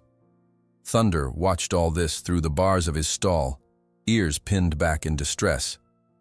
"What's happening?" Miguel asked Sarah when she arrived for their morning session. "Exhibition preparations," she confirmed grimly. "Whitaker's calling it the Miracle of Thunder, a special showcase of revolutionary training methods featuring the once untamable champion." Miguel's stomach twisted. "We're not ready for that kind of public display. Thunder still gets nervous with more than a few people watching." "I know," Sarah agreed. "I've tried explaining that to Whitaker, but he's only seeing dollar signs now." Later that afternoon, Catherine found Miguel as he walked Thunder in a quiet corner of the training grounds, one of the few activities that still calmed the increasingly anxious horse. "I've been investigating Whitaker's history with problem horses," she said without preamble, falling into step beside them. What I've found isn't pretty." She handed Miguel several photographs, horses in Whitaker's distinctive racing silks from previous years. These three were all euthanized after displaying unmanageable behavior. Former employees told me the real issue was they weren't winning enough to justify their upkeep. Miguel studied the photos, then looked at Thunder, who was nervously scanning their surroundings. He would have been next. "Without question," Catherine confirmed. "The only reason he's still alive is because of what you accomplished." She hesitated, then continued more gently. "There's something else you should know. I've heard from reliable sources that after the exhibition, Thunder is being sold to Al Sayed Stables in Dubai. They're building a breeding program around him, 10 broodmares the first year alone." Miguel stopped walking, his hand tightening reflexively on Thunder's lead rope. The horse sensed his distress immediately, pressing closer to the boy's side. "He would never see open fields again," Miguel whispered, imagining Thunder confined to a breeding shed, his spirit slowly crushed under the weight of human expectations. Catherine's expression softened. "I'm sorry, Miguel. I know how much he means to you." That evening, Miguel remained in Thunder's stall long after most stable workers had gone home. Sitting on the clean straw, he played soft melodies on his harmonica while Thunder stood beside him, occasionally lowering his great head to nudge Miguel's shoulder, seeking reassurance the boy wasn't sure he could honestly give. "I don't know what to do, hermano," Miguel admitted in Spanish, his native language flowing more naturally when emotions ran high. "I have no power here, no rights." Thunder sighed heavily, his warm breath ruffling Miguel's hair. "You understand, don't you?" Miguel continued. "What it's like to be owned by someone else. To have your freedom depend on their kindness." The parallel between their situations wasn't lost on Miguel. Both were valued only as long as they performed as expected. Both could be discarded when no longer useful. The next morning brought another complication. Ms. Torres from Social Services appeared at the stables, clipboard in hand and expression professionally neutral. "Miguel, we need to discuss your living situation," she said after pulling him aside. "The temporary arrangement we discussed has expired. I need a permanent address for you by Friday, or I'll have to place you in emergency foster care." Miguel's heart sank. Foster care would mean leaving Thunder at the most critical moment. "Mr. Whitaker offered me a room here," he said reluctantly, "above the storage barn." Ms. Torres made a note. "That could be acceptable as a temporary solution, provided the living conditions meet minimum standards. I'll need to inspect it." As she walked away, Miguel felt the walls closing in. Accepting Whitaker's housing offer would put him further under the man's control, but refusing meant being separated from Thunder entirely. That afternoon, Whitaker himself appeared at the stables with 3 Arab men in expensive suits. Their polished shoes seemed absurdly impractical among the hay and horse manure, but their confident bearing suggested they were accustomed to moving through any environment as if they owned it.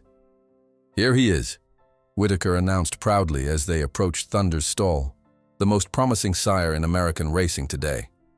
Already fully recovered from his previous issues thanks to our innovative training program. Miguel, who had been grooming Thunder, felt the horse tense beneath his hands. The stranger's unfamiliar scents, languages, and energy immediately triggered Thunder's vigilance. His ears flattened slightly, nostrils flaring as he assessed potential threats. "Magnificent specimen," commented one of the men in accented English. "The Darley Arabian bloodlines are evident in his conformation." "When can delivery be arranged?" asked another more bluntly. "Our breeding season begins in 2 months." "Immediately following the exhibition," Whitaker assured them. "We've already begun arranging transportation details." Miguel's hands trembled against Thunder's coat. Transportation. The very word would trigger terror in the horse who had nearly died in a trailer accident. The men continued discussing Thunder as if he were an object, a production machine, while Miguel stood invisible beside the very being whose transformation had made this transaction possible. Later, Catherine found Miguel sitting alone outside the stables, his face streaked with tears he couldn't hold back any longer. "I heard they were here," she said softly, sitting beside him on the wooden bench. The buyers. Miguel nodded miserably. They talked about him like he wasn't even alive, like he was a car or a machine. Catherine placed a gentle hand on his shoulder. I've been talking to some animal rights attorneys.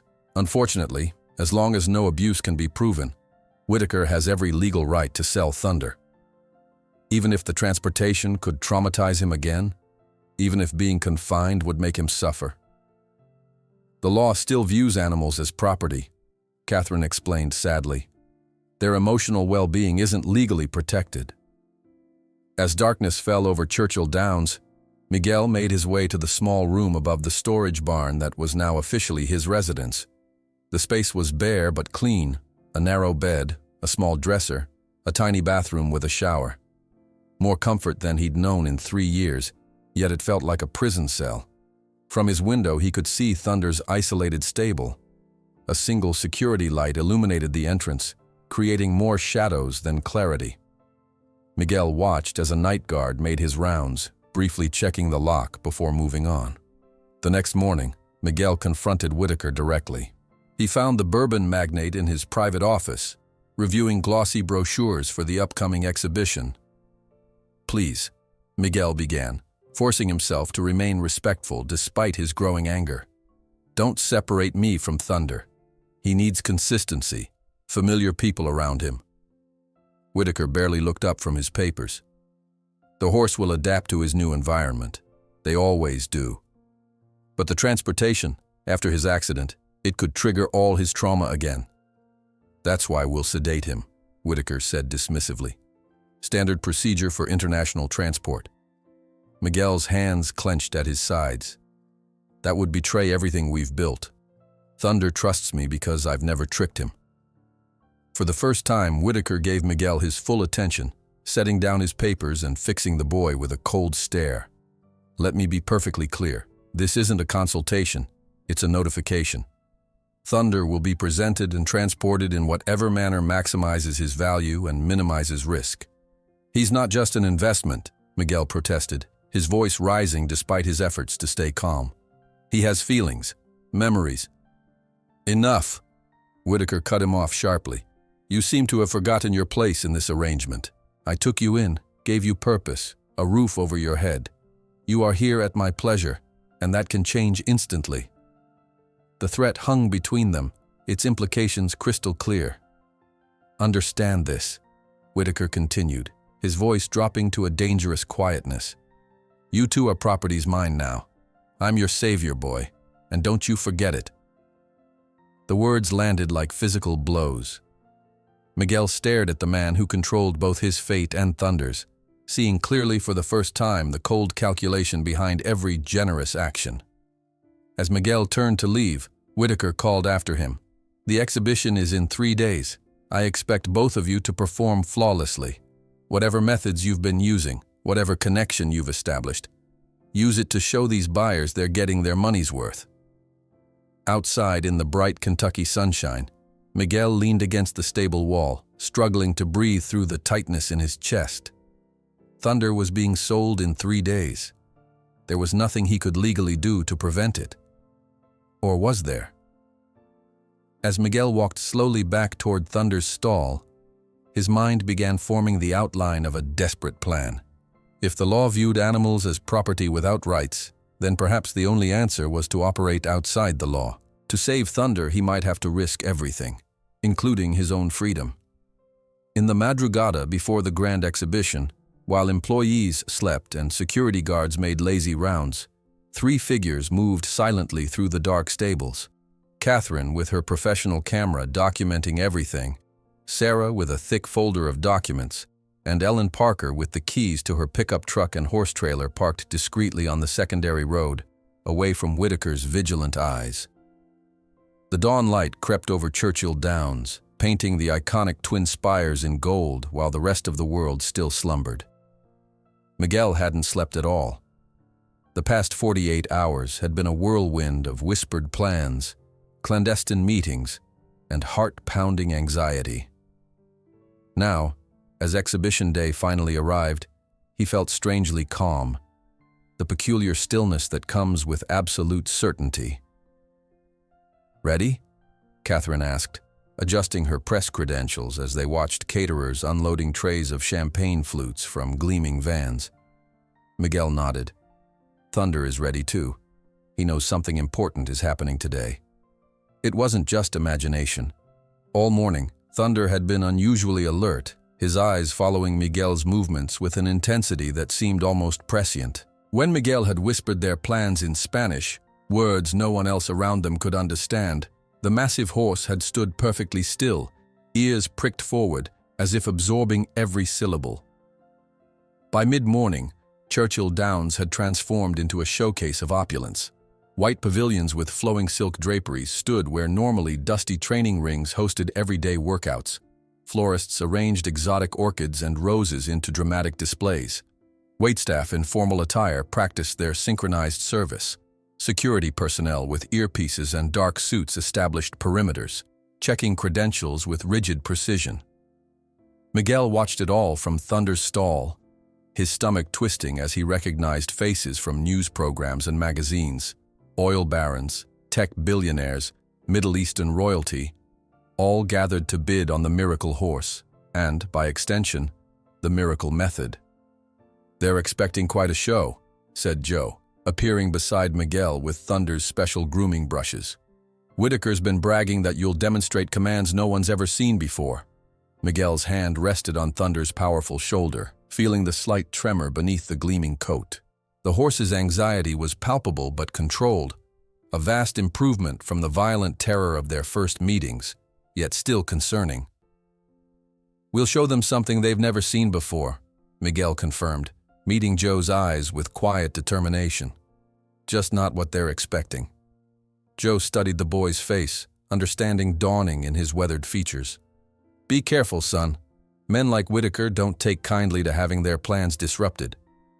An hour before the scheduled exhibition, Whitaker himself appeared at the stall, resplendent in a cream-colored suit with a silk pocket square that matched his racing colors. The bourbon magnate's face was flushed with excitement and probably alcohol, judging from the slight slur in his words. "There they are, my star attractions," he boomed, drawing unwanted attention from passers-by. "Are we ready for our big debut?"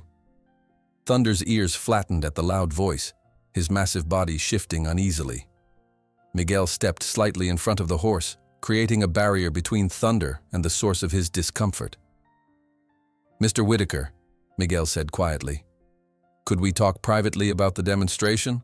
"No time for changes now, boy," Whitaker dismissed. "Just do exactly what we discussed. These people have flown halfway around the world to see the miracle method in action." He leaned closer, his breath heavy with bourbon. "Remember our agreement. You perform, you get to stay in your accommodations. You fail, and Ms. Torres gets a call this afternoon." The threat was clear. Miguel nodded silently, his face betraying nothing of the rebellion brewing inside. As Whitaker strutted away, Sarah approached with a small leather kit. "It's time for Thunder's preparation," she said loudly enough for nearby grooms to hear. Then, dropping her voice to a whisper, "Catherine's in position. Ellen has the trailer ready on Longfield Road behind the maintenance entrance." Miguel nodded almost imperceptibly. "And the documents?" "All here," Sarah confirmed, patting her professional bag. "Copies of everything. The medical records, the previous incidents, my full documentation of your methods. Catherine has her photographer friend from the Courier-Journal waiting for the signal." At precisely 2 o'clock, the exhibition began. Elegantly dressed guests sipped champagne under the pavilions as Whitaker took center stage in the specially prepared arena. Behind a curtain, Miguel stood with Thunder, who was now draped in a ceremonial blanket embroidered with the Whitaker Bourbon logo. The horse's physical beauty had been enhanced with special grooming techniques that made his black coat shimmer like obsidian in the afternoon sun. "Distinguished guests," Whitaker's amplified voice boomed across the arena. "What you are about to witness represents a revolution in equine training. 3 months ago, this magnificent thoroughbred was considered unmanageable, dangerous even. Today, through methods exclusive to Whitaker Stables, he performs with precision that must be seen to be believed." Thunder shifted nervously at the sound system's echo, but Miguel's steady hand on his neck kept him grounded. "Easy, hermano. he whispered. "Remember what we practiced." "And now," Whitaker continued, his voice rising dramatically, "I present to you the miracle of modern training, Midnight Thunder and his young handler, Miguel Rodriguez." The curtain parted, and Miguel led Thunder into the arena. A collective gasp rose from the audience at the sight of the magnificent black horse, his muscular frame moving with fluid grace beside the small Latino boy. They made a striking pair, power and gentleness, darkness and light, wealth and poverty, united in a silent communication that transcended their differences. Miguel guided Thunder to the center of the arena, feeling hundreds of eyes watching their every move. Whitaker stood to the side, beaming with proprietary pride, as if he had personally created the bond everyone had come to witness. "Ladies and gentlemen," Whitaker announced, "bidding will begin immediately following the demonstration. The starting price for this extraordinary specimen and, of course, the exclusive training method is $10 million. A murmur rippled through the crowd, not shock at the price, but anticipation. These were people for whom such sums were merely opening gambits in the games of acquisition they played. This was the moment Miguel had rehearsed mentally all night. Instead of beginning the practiced routine of tricks and maneuvers, he turned Thunder to face the audience directly and stopped. The unexpected deviation created an immediate tension in the arena. Whitaker's smile faltered. "Miguel," he called with forced joviality, "perhaps you'd like to begin with the Spanish walk we practiced?" Miguel took a deep breath, centering himself. Then, with clear voice that carried surprisingly well, he said, "Before we demonstrate anything, I want to tell you the true story of Midnight Thunder." A confused silence fell over the gathering. Whitaker started forward, his face darkening, but something in Miguel's stance, and Thunder's alert, protective posture beside him, made him hesitate. 3 months ago, this horse was considered dangerous and uncontrollable, Miguel began, his voice gaining strength with each word. But he wasn't born that way. He was traumatized in a trailer accident that killed 2 other horses. Instead of being given time to heal, he was forced back into training. When he reacted with fear, he was punished. When punishment didn't work, he was isolated. When isolation didn't break him, he was scheduled to be euthanized. Whispers spread through the audience. Catherine, positioned strategically among the journalists, was recording everything while her photographer captured the powerful image of the small boy and massive horse united against the wealth and power arrayed before them.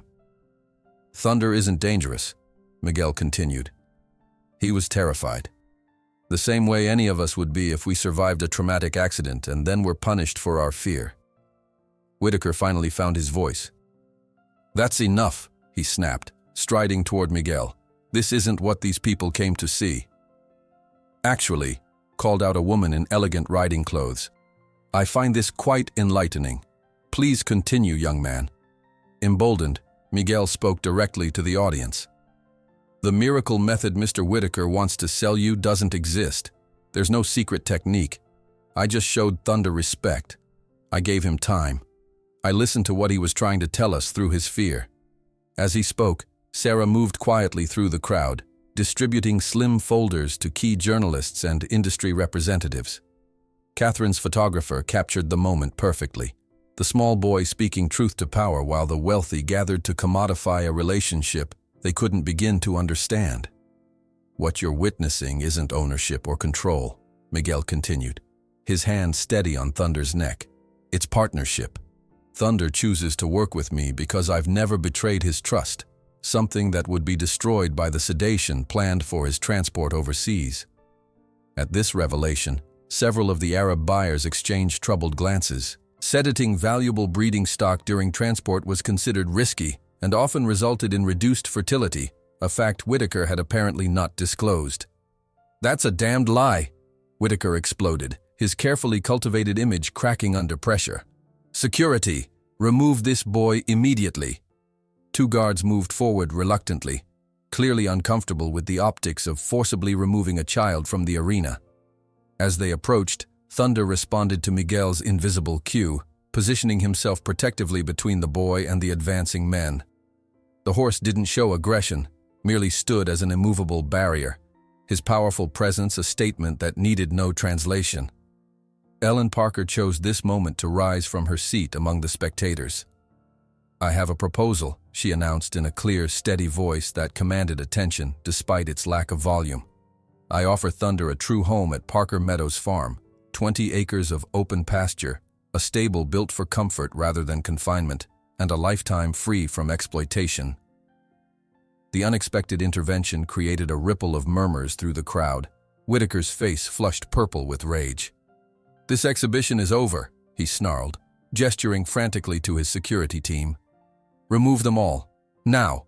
As the guards advanced again, Catherine stood up, her press credentials prominently displayed.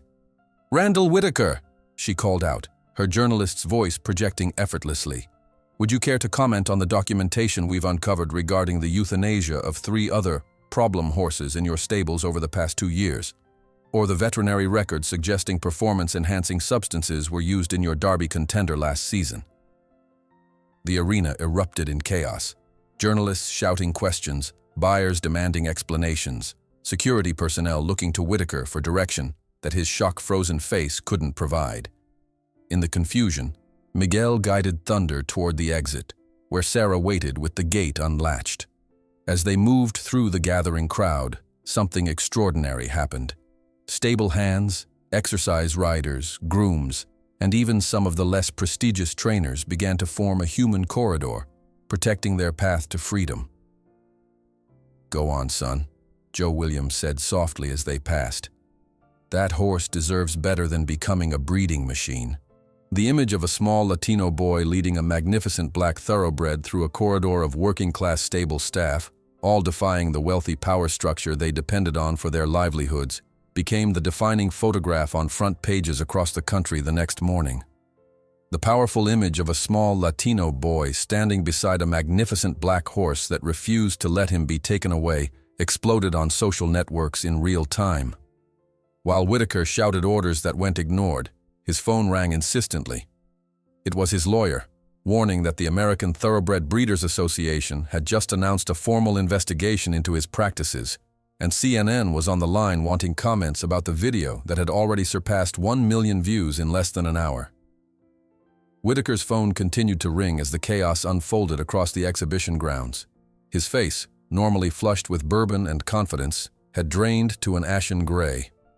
The CNN producer on the line was demanding comments about the viral video that showed the boy and horse standing against a wall of security personnel, an image already being compared to iconic protest photographs throughout history. "No comment at this time," Whitaker managed to stammer before ending the call, only to have it immediately ring again. The mounting disaster was spiraling beyond his control with terrifying speed. Miguel, meanwhile, had guided Thunder through the service entrance of Churchill Downs, where Ellen Parker waited with her modest horse trailer. Unlike the gleaming corporate transport vehicles Whitaker used, Ellen's trailer was designed for horse comfort, lower to the ground with extra padding and windows that allowed natural light. "Will he go in?" Ellen asked gently, seeing Thunder's nostrils flare at the sight of the confined space. Miguel stroked Thunder's neck, feeling the rapid pulse beneath his fingers. "I don't know," he answered honestly. The trailer accident is his deepest trauma. Instead of rushing or forcing, Miguel simply stood with Thunder before the open trailer door. "Mira, hermano," he said softly. "It's different from the one that hurt you. See the light inside? The soft floor?" Thunder's ears flicked forward, then back, his massive body trembling slightly. The psychological weight of the trauma was palpable, a mountain of fear they would need to climb together. "We won't rush," Ellen assured them. "We have time." But they didn't. Within minutes, police sirens wailed in the distance, approaching rapidly. "Someone called the authorities," Catherine said, arriving breathlessly with her camera. "Whitaker's claiming theft of property valued over $1 million. Grand larceny." Sarah joined them, her veterinary bag in hand. "We need to move now, or this all falls apart." Miguel felt the pressure mounting, but knew that forcing Thunder would destroy everything they'd built. Instead, he pulled out his harmonica, the instrument that had first connected them in that alley months ago. The familiar melody floated in the air between them, a bridge across terror. Miguel backed slowly up the trailer ramp, never breaking eye contact with Thunder, his fingers moving across the harmonica while his heart pounded a counterpoint rhythm. One step. Another. Thunder remained frozen, his eyes fixed on Miguel. "Please, hermano," Miguel whispered between notes. "Trust me one more time." As if in response to a prayer, Thunder took a tentative step forward, then another. Each movement seemed to cost him tremendous effort, muscles bunching with tension, eyes rolling to show whites. Catherine filmed silently as the magnificent animal fought his deepest fears, moving inch by agonizing inch toward the boy and the music that promised safety. When Thunder's front hooves touched the trailer ramp, he froze again, trembling violently. Miguel continued playing, pouring everything into the music, his love for the horse, his fear of losing him, his promise of protection. With a final, tremendous effort, Thunder stepped fully onto the ramp and then into the trailer, his large body barely fitting in the modest space. The moment his tail cleared the entrance, Ellen gently closed the door behind him. "You did it," Sarah whispered, tears streaming down her face. "I've never seen anything like it." As Ellen's truck pulled away with precious cargo, police cars screeched into the service entrance, too late to stop them. Catherine stayed behind, press credentials prominently displayed, ready to control the narrative that would soon explode across media platforms nationwide. By evening, the story had transcended the racing world to become national news. Video of Miguel's impromptu speech intercut with Thunder protecting him from security guards played on every major network. The hashtag #GoShaka trended across social media, with celebrities and animal rights activists amplifying the message. While Ellen's farm became an impromptu sanctuary, with local supporters forming a protective perimeter to prevent authorities from seizing Thunder, a legal battle erupted in downtown Louisville. Whitaker's high-powered attorneys filed emergency motions demanding the immediate return of stolen property, while a hastily assembled team of pro bono lawyers, animal rights advocates, and public interest attorneys prepared their defense. "The optics of this are terrible for Whitaker," explained James Fenton, a silver-haired attorney who had volunteered his services after seeing the news. "A powerful businessman using the full force of the law against a homeless child trying to protect an animal from exploitation. It's a PR nightmare." "But legally?" Sarah asked, voicing the concern everyone shared. Fenton's expression sobered. "Legally, it's complicated. Thunder is property under the law, and property rights are strongly protected.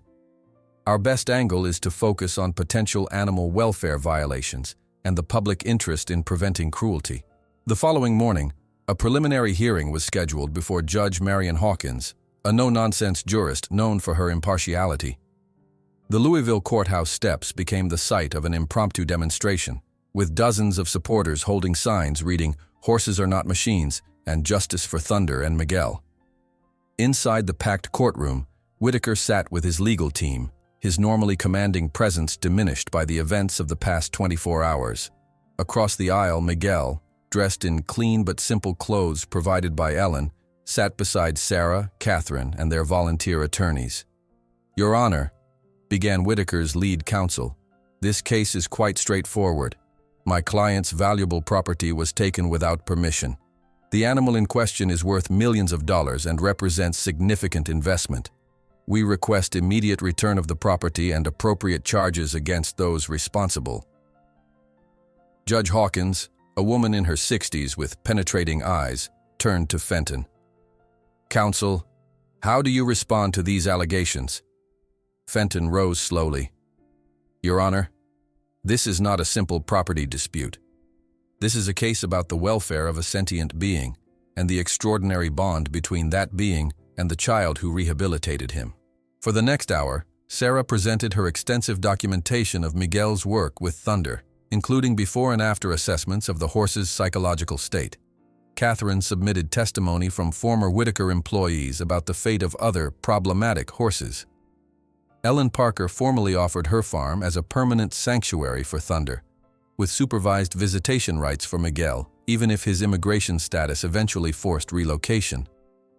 Most powerfully, Video evidence showed Thunder's extreme distress at the mere sight of transportation equipment, clear evidence of PTSD-like symptoms that made his planned overseas shipment potentially life-threatening. Throughout the proceedings, Miguel sat quietly, occasionally whispering with Sarah or glancing nervously at Whitaker. The contrast between the small, unassuming boy and the powerful businessman could not have been more stark, a visual representation of the power imbalance at the heart of the case. When Miguel was finally called to testify, his clear, simple answers cut through the legal complexities. "Why did you take Thunder from Churchill Downs?" Judge Hawkins asked directly. "Because he was afraid," Miguel answered without hesitation. The trailer to Dubai would have reminded him of the accident. His fear would have turned to panic, then to violence. They would have sedated him, breaking his trust forever. "And you believe you understand what this horse feels?" Miguel nodded solemnly.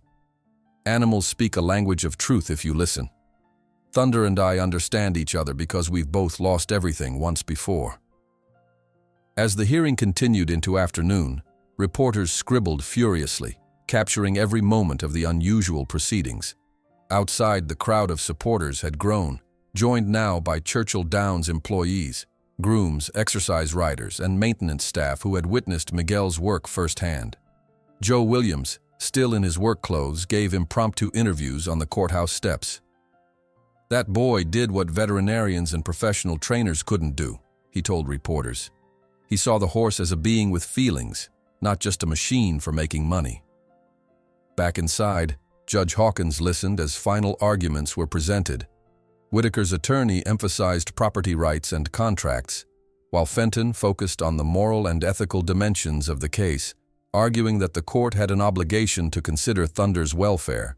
"Your Honor," Fenton concluded, "this case may seem unprecedented, but it simply asks us to recognize what we already know in our hearts, that animals are more than mere property, and that their welfare matters under the law." Judge Hawkins studied her notes for several long moments before addressing the court. "This is indeed an unusual case that requires careful consideration of competing interests. I will take these arguments under advisement and issue a preliminary ruling tomorrow morning." As the crowd dispersed, Catherine pulled Miguel aside. "We've uncovered something important," she whispered, keeping an eye on Whitaker's departing legal team. "A rescue organization in Texas thinks they may have identified your parents in an immigration detention center. They weren't deported. They've been held there for nearly 4 years." Miguel froze, his world tilting on its axis. "My parents? Alive? Are you sure?" "Not completely," Catherine cautioned.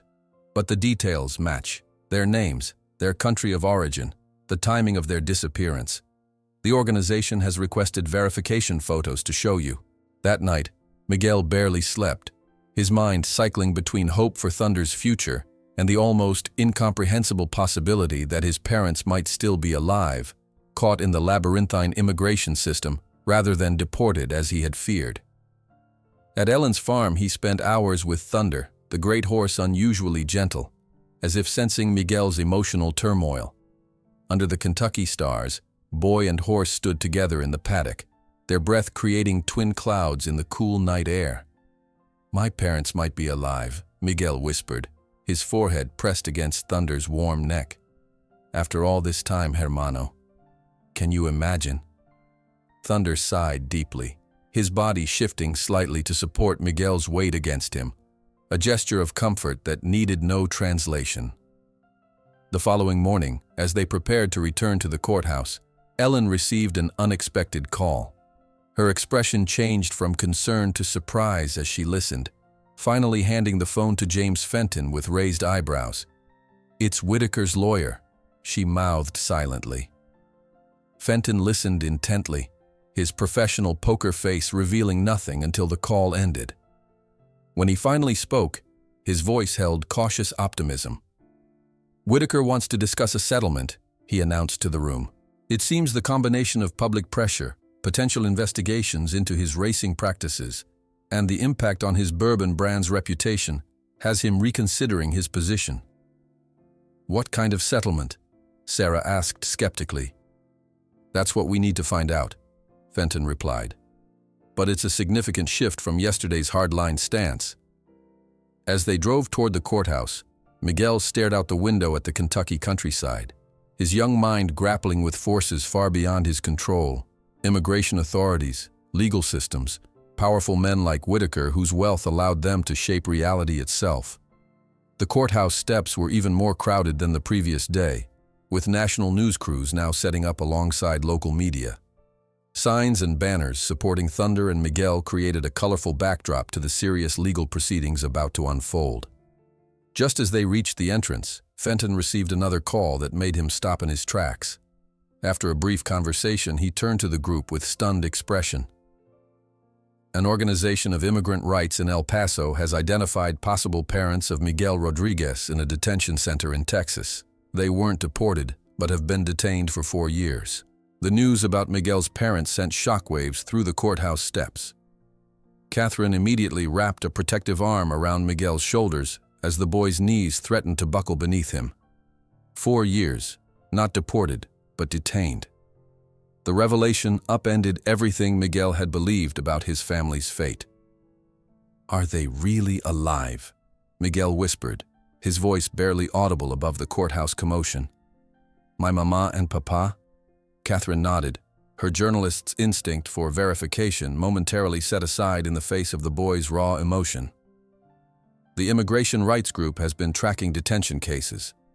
They found a Rosa and Gabriel Rodriguez who were arrested during the same tobacco farm raid you described.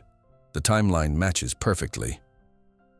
James Fenton, seeing Miguel's overwhelming reaction, guided them to a quiet alcove away from the press. "This changes our approach significantly," he said, his legal mind already recalibrating. Family reunification becomes a parallel priority to Thunder's case. Sarah's eyes filled with tears. "Miguel, this is incredible news." But Miguel seemed unable to process the magnitude of the revelation. His hand kept reaching for Thunder, his anchor through every storm, before remembering the horse wasn't physically present. Ellen noticed this unconscious gesture and squeezed his shoulder gently. "Let's take this one step at a time," she suggested, her practical nature providing structure to the chaos. "First, we need confirmation. Photographs, documents, anything to verify their identity beyond doubt." Miguel nodded numbly, his 12-year-old mind struggling to contain both hope and fear. What if it wasn't them? What if it was, but they were different now? 4 years in detention would change anyone. Catherine was already on her phone, coordinating with her contacts in Texas. "The organization can arrange a video call this afternoon," she reported. "They'll need authorization since Miguel is a minor, but given the unusual circumstances." As they entered the courthouse for the continued hearing, Miguel moved as if in a dream. The proceedings seemed distant, underwater, as his mind filled with memories of his mother's hands braiding his sister's hair, his father's voice teaching him harmonica notes on their small porch in Honduras. Judge Hawkins called the court to order, but before the arguments could resume, Whitaker's lead attorney requested permission to approach the bench. After a brief conference, Judge Hawkins addressed the courtroom. "It appears the parties have expressed interest in reaching a settlement. This court will recess for 2 hours to allow those discussions to proceed."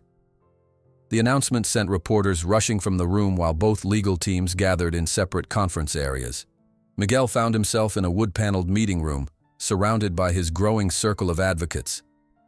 "Whitaker's facing serious public relations damage," Fenton explained as they waited. "His bourbon brand is taking a hit on social media, and the American Thoroughbred Breeders Association has opened an investigation into his past practices.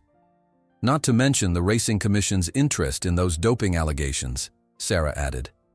When Whitaker and his attorneys finally entered, the bourbon magnate looked diminished. His usual commanding presence had deflated, his complexion sallow rather than florid. The viral video and subsequent media storm had aged him visibly in just 24 hours. "Let's get straight to the point," Whitaker began without preamble. "This situation has gotten out of hand. I'm prepared to offer a solution that serves everyone's interests." Fenton leaned forward. "We're listening." Whitaker cleared his throat. "I propose transferring ownership of Midnight Thunder to a foundation to be established in Miguel Rodriguez's name, with sufficient funding for the animal's lifetime care." He paused, seeming to find the next part difficult. Additionally, I will donate 50 acres of my property for the creation of a rehabilitation center for traumatized horses. The room fell silent as the magnitude of the offer sank in. It was substantially more than they had expected. Not just Thunder's freedom, but resources to help other horses like him. "And in return?" Fenton asked, his legal instincts sensing the unspoken condition. "All claims and allegations against me and my business practices are withdrawn," Whitaker replied smoothly. "No further investigations. No negative publicity. We all move forward separately." Miguel, who had been silent throughout the exchange, finally spoke. "What about other horses who get hurt or scared? Will you still get rid of them if they don't make money?" The directness of the question made Whitaker flinch. For a moment, the powerful businessman seemed at a loss before his lawyer intervened. "My client is offering a generous solution that benefits the horse you care about. Other operational decisions are not part of this negotiation."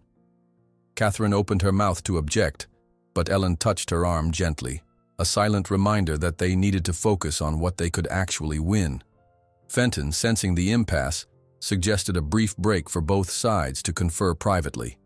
When Whitaker's team left the room, debate erupted among Miguel's supporters. "It's a PR move, nothing more," Catherine argued. "He's buying his way out of accountability." "But Thunder would be safe," Sarah countered, "and a rehabilitation center could help countless other horses." "What about your parents, Miguel?"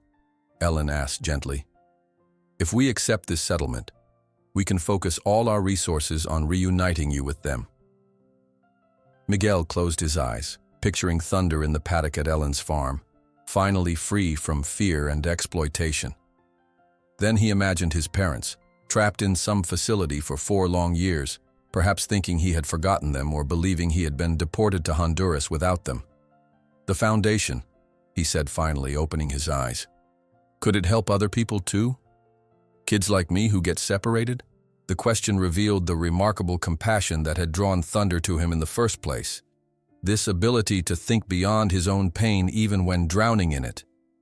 "That could be part of our counter-proposal," Fenton nodded, making notes.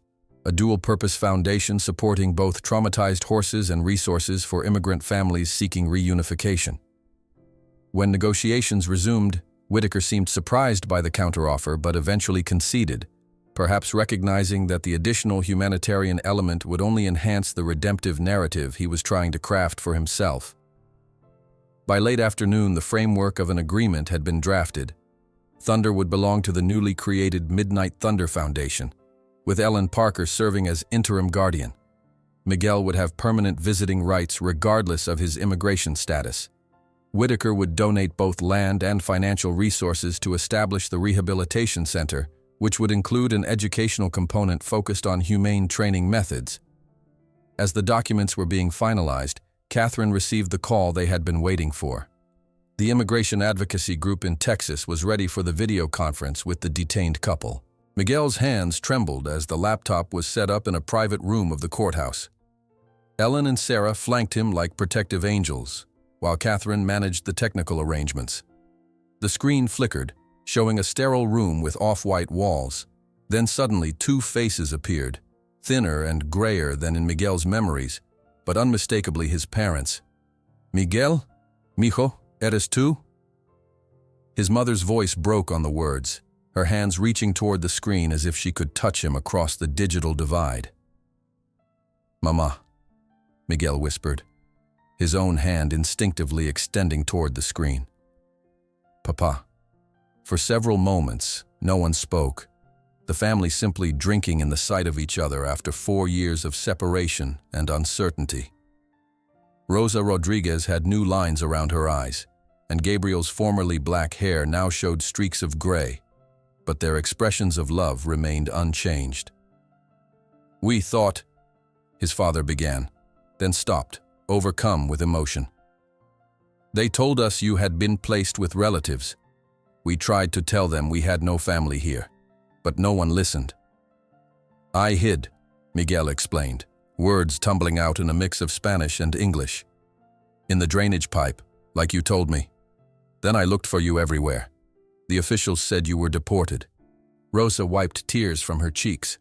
They separated us at first. Different facilities. It took 2 years before we were even in the same detention center.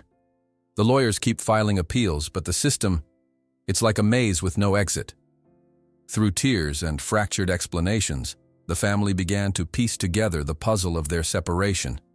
Administrative errors, lost paperwork, endless bureaucratic delays, all had conspired to keep them apart when each believed the others were back in Honduras. The immigration attorney who had facilitated the call gently interrupted to explain the next steps. With Miguel's case now gaining national attention, they had legal pathways to petition for family reunification. The process wouldn't be immediate, but for the first time in 4 years, there was a clear path forward. When the call ended, Miguel sat in stunned silence, his emotions too complex for his young mind to fully process. Joy, grief, hope, anger, all swirled together like paints mixing into an unrecognizable color. "I need to tell Thunder," he said finally, the statement making perfect sense to him, though it might have seemed strange to anyone who didn't understand their bond. That evening, as the settlement agreement was being formally drafted by attorneys, Ellen drove Miguel back to her farm. The Kentucky sunset painted the rolling hills in golds and crimsons, a beauty that Miguel was finally able to notice now that the desperate edge of his fear for Thunder had begun to soften. In the paddock, Thunder greeted Miguel with a gentle nudge, his dark eyes seeming to catalog every nuance of the boy's emotional state. Miguel wrapped his arms around the horse's powerful neck, burying his face in the black mane that smelled of sunshine and freedom. "Mis padres están vivos," he whispered. "My parents are alive, Thunder. All this time, they were looking for me too." Thunder lowered his great head, resting it lightly against Miguel's back in a gesture that felt remarkably like an embrace. The horse who once attacked anyone who approached now offered comfort with the intuitive grace that had drawn them together from the beginning. As darkness fell over the farm, Miguel sat in the paddock with Thunder grazing nearby, occasionally returning to stand beside the boy as if checking on his emotional state. Miguel pulled out his harmonica, his father's harmonica, and began to play a melody from his childhood, one his father had taught him about hope and homecoming. The notes drifted across Ellen's property, a bridge between past and future, loss and reunion. Thunder lifted his head at the music, ears pricked forward, absorbing the emotional current that flowed through the simple tune. "I found my parents, hermano," Miguel said between melodies. "Maybe we can all be free now." As Miguel played his father's song beneath the Kentucky stars, a weight he had carried for 3 long years began to lift. Thunder sensed the change, approaching to stand vigil beside him, 2 survivors who had found in each other the healing neither could achieve alone. While attorneys finalized the agreement that would create the Midnight Thunder Foundation for traumatized horses, Miguel received news that made his heart race. Thanks to public pressure and the intervention of a senator touched by his story, his parents would receive an emergency release hearing in 1 week. For the first time in 4 years, the Rodriguez family had a real chance at reunification. 5 years passed, like leaves changing on the Kentucky oak trees, gradual yet transformative. The morning sun spilled across the sprawling complex of the Conexão Thunder, painting the white fences and modern stables in hues of gold. What had begun as a desperate act of defiance had grown into an internationally recognized sanctuary for traumatized horses and vulnerable children. Miguel Rodriguez, now 17 and standing a foot taller than the 12-year-old who had first connected with a terrified horse, adjusted the collar of his shirt as he prepared for the anniversary celebration. Through the window of the administration building, he could see visitors already arriving, professionals in equine therapy, donors in expensive cars, and most importantly, families bringing children whose eyes held the same shadows his once had. "Nervous?" asked Sarah Johnson, appearing beside him with a tablet displaying the day's schedule. No longer just a veterinarian, Sarah now directed the center's research program, documenting healing methodologies that challenged conventional wisdom about animal trauma. Miguel smiled, his once guarded expression now open and confident. "A little. 5 years feels significant, you know," like we should have everything figured out by now. Some things take a lifetime to figure out, Sarah replied, squeezing his shoulder. But what you've accomplished here is already changing the world. Through the window, they watched as Rosa Rodriguez greeted arriving guests, directing them toward the welcome pavilion where traditional Mexican pastries, her specialty, waited alongside coffee and tea. At 53, Rosa had retained her warm smile despite the hardships of 4 years in detention. Since reuniting with Miguel, she had become the heart of the sanctuary's community outreach, particularly to immigrant families. Across the paddock, Gabriel Rodriguez worked with a new arrival, a chestnut mare rescued from an abandoned farm, her ribs still visible beneath her dull coat. Gabriel moved with patient confidence, speaking softly in Spanish as he introduced the frightened horse to her new surroundings. Like his wife, the years of detention had left physical marks, premature gray at his temples, a slight stoop to shoulders that had once stood proud. Yet in this work, he had found renewal, applying the instinctive understanding of animals that he had passed to his son. "Your father has a gift with the new arrivals," Sarah observed. "That mare wouldn't let anyone near her yesterday." Miguel nodded. He always understood animals, even back home. Says they speak more honestly than people.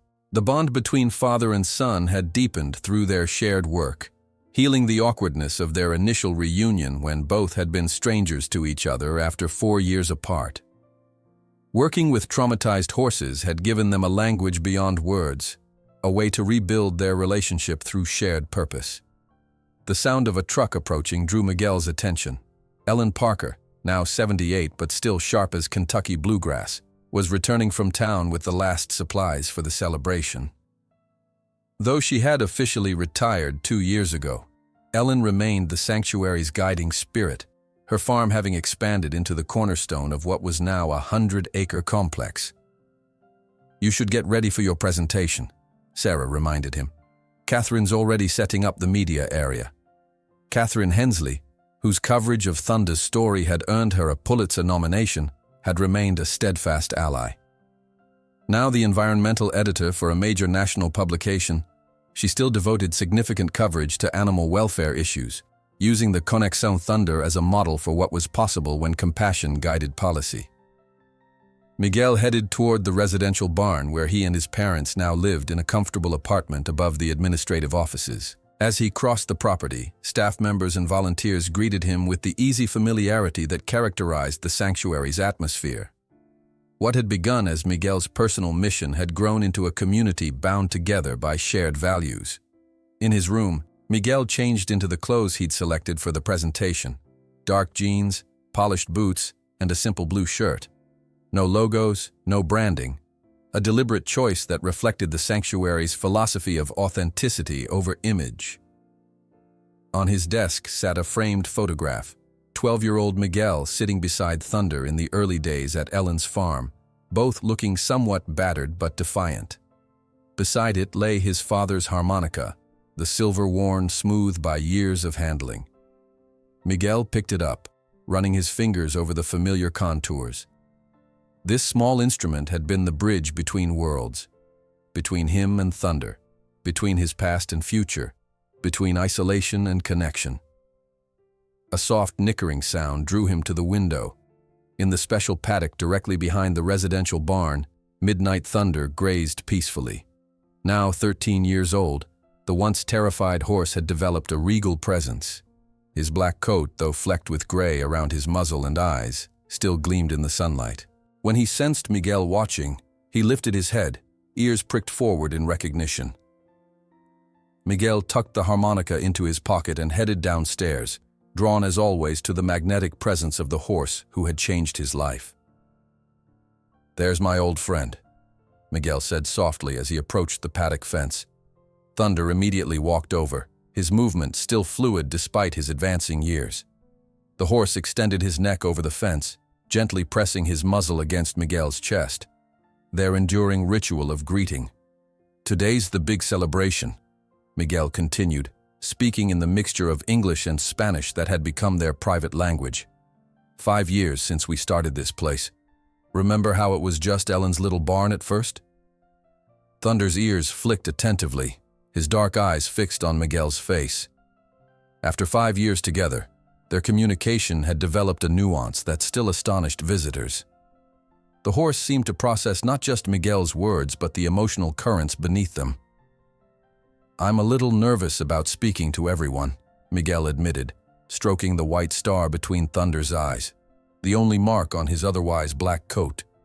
"They expect me to have wisdom now, like I've figured everything out." Thunder snorted softly, nudging Miguel's pocket where the harmonica created a slight bulge. "You want music first? Good idea." Miguel pulled out the harmonica and began to play a gentle melody, one of his father's songs that had become part of their ritual. Thunder closed his eyes halfway, his breathing synchronizing with the rhythm. This was their meditation, their way of centering themselves before facing challenges. As the final notes faded, Joe Williams approached, his movements slowed by age, but his eyes still sharp beneath his weathered Stetson. At 85, the former head groom had officially retired but remained a regular presence, mentoring young trainees in what was now called compassionate horsemanship. "Some things never change," Joe observed with a smile. "You two still have your private conversations before any big event." Miguel grinned. "Thunder says I talk too much when I'm nervous." "Smart horse." Joe chuckled, then grew more serious. "The place is filling up. You've got quite a crowd out there, including some fancy government types from the Department of Agriculture. Seems your methods are getting official attention." Miguel nodded, taking a deep breath. "Thunder did the hard part years ago. I just have to talk about it." "Don't sell yourself short, son. What you've built here goes way beyond one horse and one boy." Joe was right. The Conexão Thunder had grown beyond anyone's expectations. The 50 acres Whitaker had reluctantly donated had been supplemented by adjoining land purchased through fundraising and grants. The simple rehabilitation program had expanded to include educational components for veterinary students, therapy services for traumatized children, and research that was revolutionizing equine welfare practices nationwide. As they walked toward the main arena where the anniversary presentation would take place, Miguel reflected on the journey. The legal battle over Thunder had eventually been resolved through the settlement, with the newly created foundation taking ownership. Whitaker, true to his word, had provided the initial funding and land before quietly selling his racing operations and retiring to Florida, his reputation permanently tarnished despite his late-stage philanthropy. The arena, now a state-of-the-art facility with comfortable seating and excellent acoustics, was filled to capacity. Miguel recognized faces from every chapter of their story. Early supporters who had stood with picket signs outside Churchill Downs, veterinarians who had adopted the Miguel method in their practices, families whose children had found healing through connection with the sanctuary's horses. In the front row sat his parents, Elena beside them, all three beaming with pride. Sarah stood at the podium, presenting the remarkable data they had compiled over 5 years. A 98% success rate in rehabilitating horses previously considered dangerous or unmanageable. "And now," Sarah concluded, "I'd like to introduce the person whose intuitive understanding started it all. Please welcome Miguel Rodriguez." Applause filled the arena as Miguel took the stage. 5 years ago, this level of attention would have terrified him. Now he moved with quiet confidence, his eyes finding his parents in the crowd, drawing strength from their presence. "Thank you all for coming today," he began. "The Conexão Thunder exists because of a simple truth that a frightened horse taught a frightened boy. Healing happens when we recognize that trauma doesn't define us, connection does." As Miguel spoke about the sanctuary's work, video screens displayed images of their journey. Thunder's early days of terror, the gradual building of trust, and finally the hundreds of horses and children who had since found healing at the sanctuary. "We don't train horses here," Miguel explained. "We don't even rehabilitate them exactly. What we do is much simpler and much harder. We create spaces where they can remember who they were before trauma changed them." The presentation concluded with the announcement of a new program focused specifically on reconnecting separated immigrant families through shared work with horses, a direct response to Miguel's own experience. As planned, the final part of the celebration would feature a demonstration. But instead of the formal exhibition many expected, Miguel simply walked to the center of the arena and played a sequence of notes on his harmonica, a signal understood by one being alone. From a side entrance, Thunder appeared, no handler guiding him, no lead rope constraining him. The magnificent black horse, now showing distinguished gray at his muzzle, walked with deliberate dignity toward Miguel. The audience fell silent, witnessing the culmination of a journey that had begun in terror and had flowered into absolute trust. Without saddle or bridle, using only the invisible language they had developed together, Miguel and Thunder performed a dance of synchronized movement. The horse responded to cues so subtle they were imperceptible to observers. A slight shift in Miguel's weight, a nearly inaudible whispered word, perhaps even the rhythm of his heartbeat. For the finale, Miguel dismounted and simply stood in the center of the arena. With a gesture so subtle only Thunder could interpret it, he invited the horse to make a choice. Thunder approached slowly and, to the audience's astonishment, gradually lowered himself to kneel in the soft arena sand, his head bowed in what appeared to be a gesture of profound gratitude. The arena erupted in standing applause, many wiping tears from their eyes. As Miguel embraced Thunder's neck, Sarah leaned toward the microphone. "What you're witnessing isn't just Miguel who saved Thunder," she explained to the captivated audience.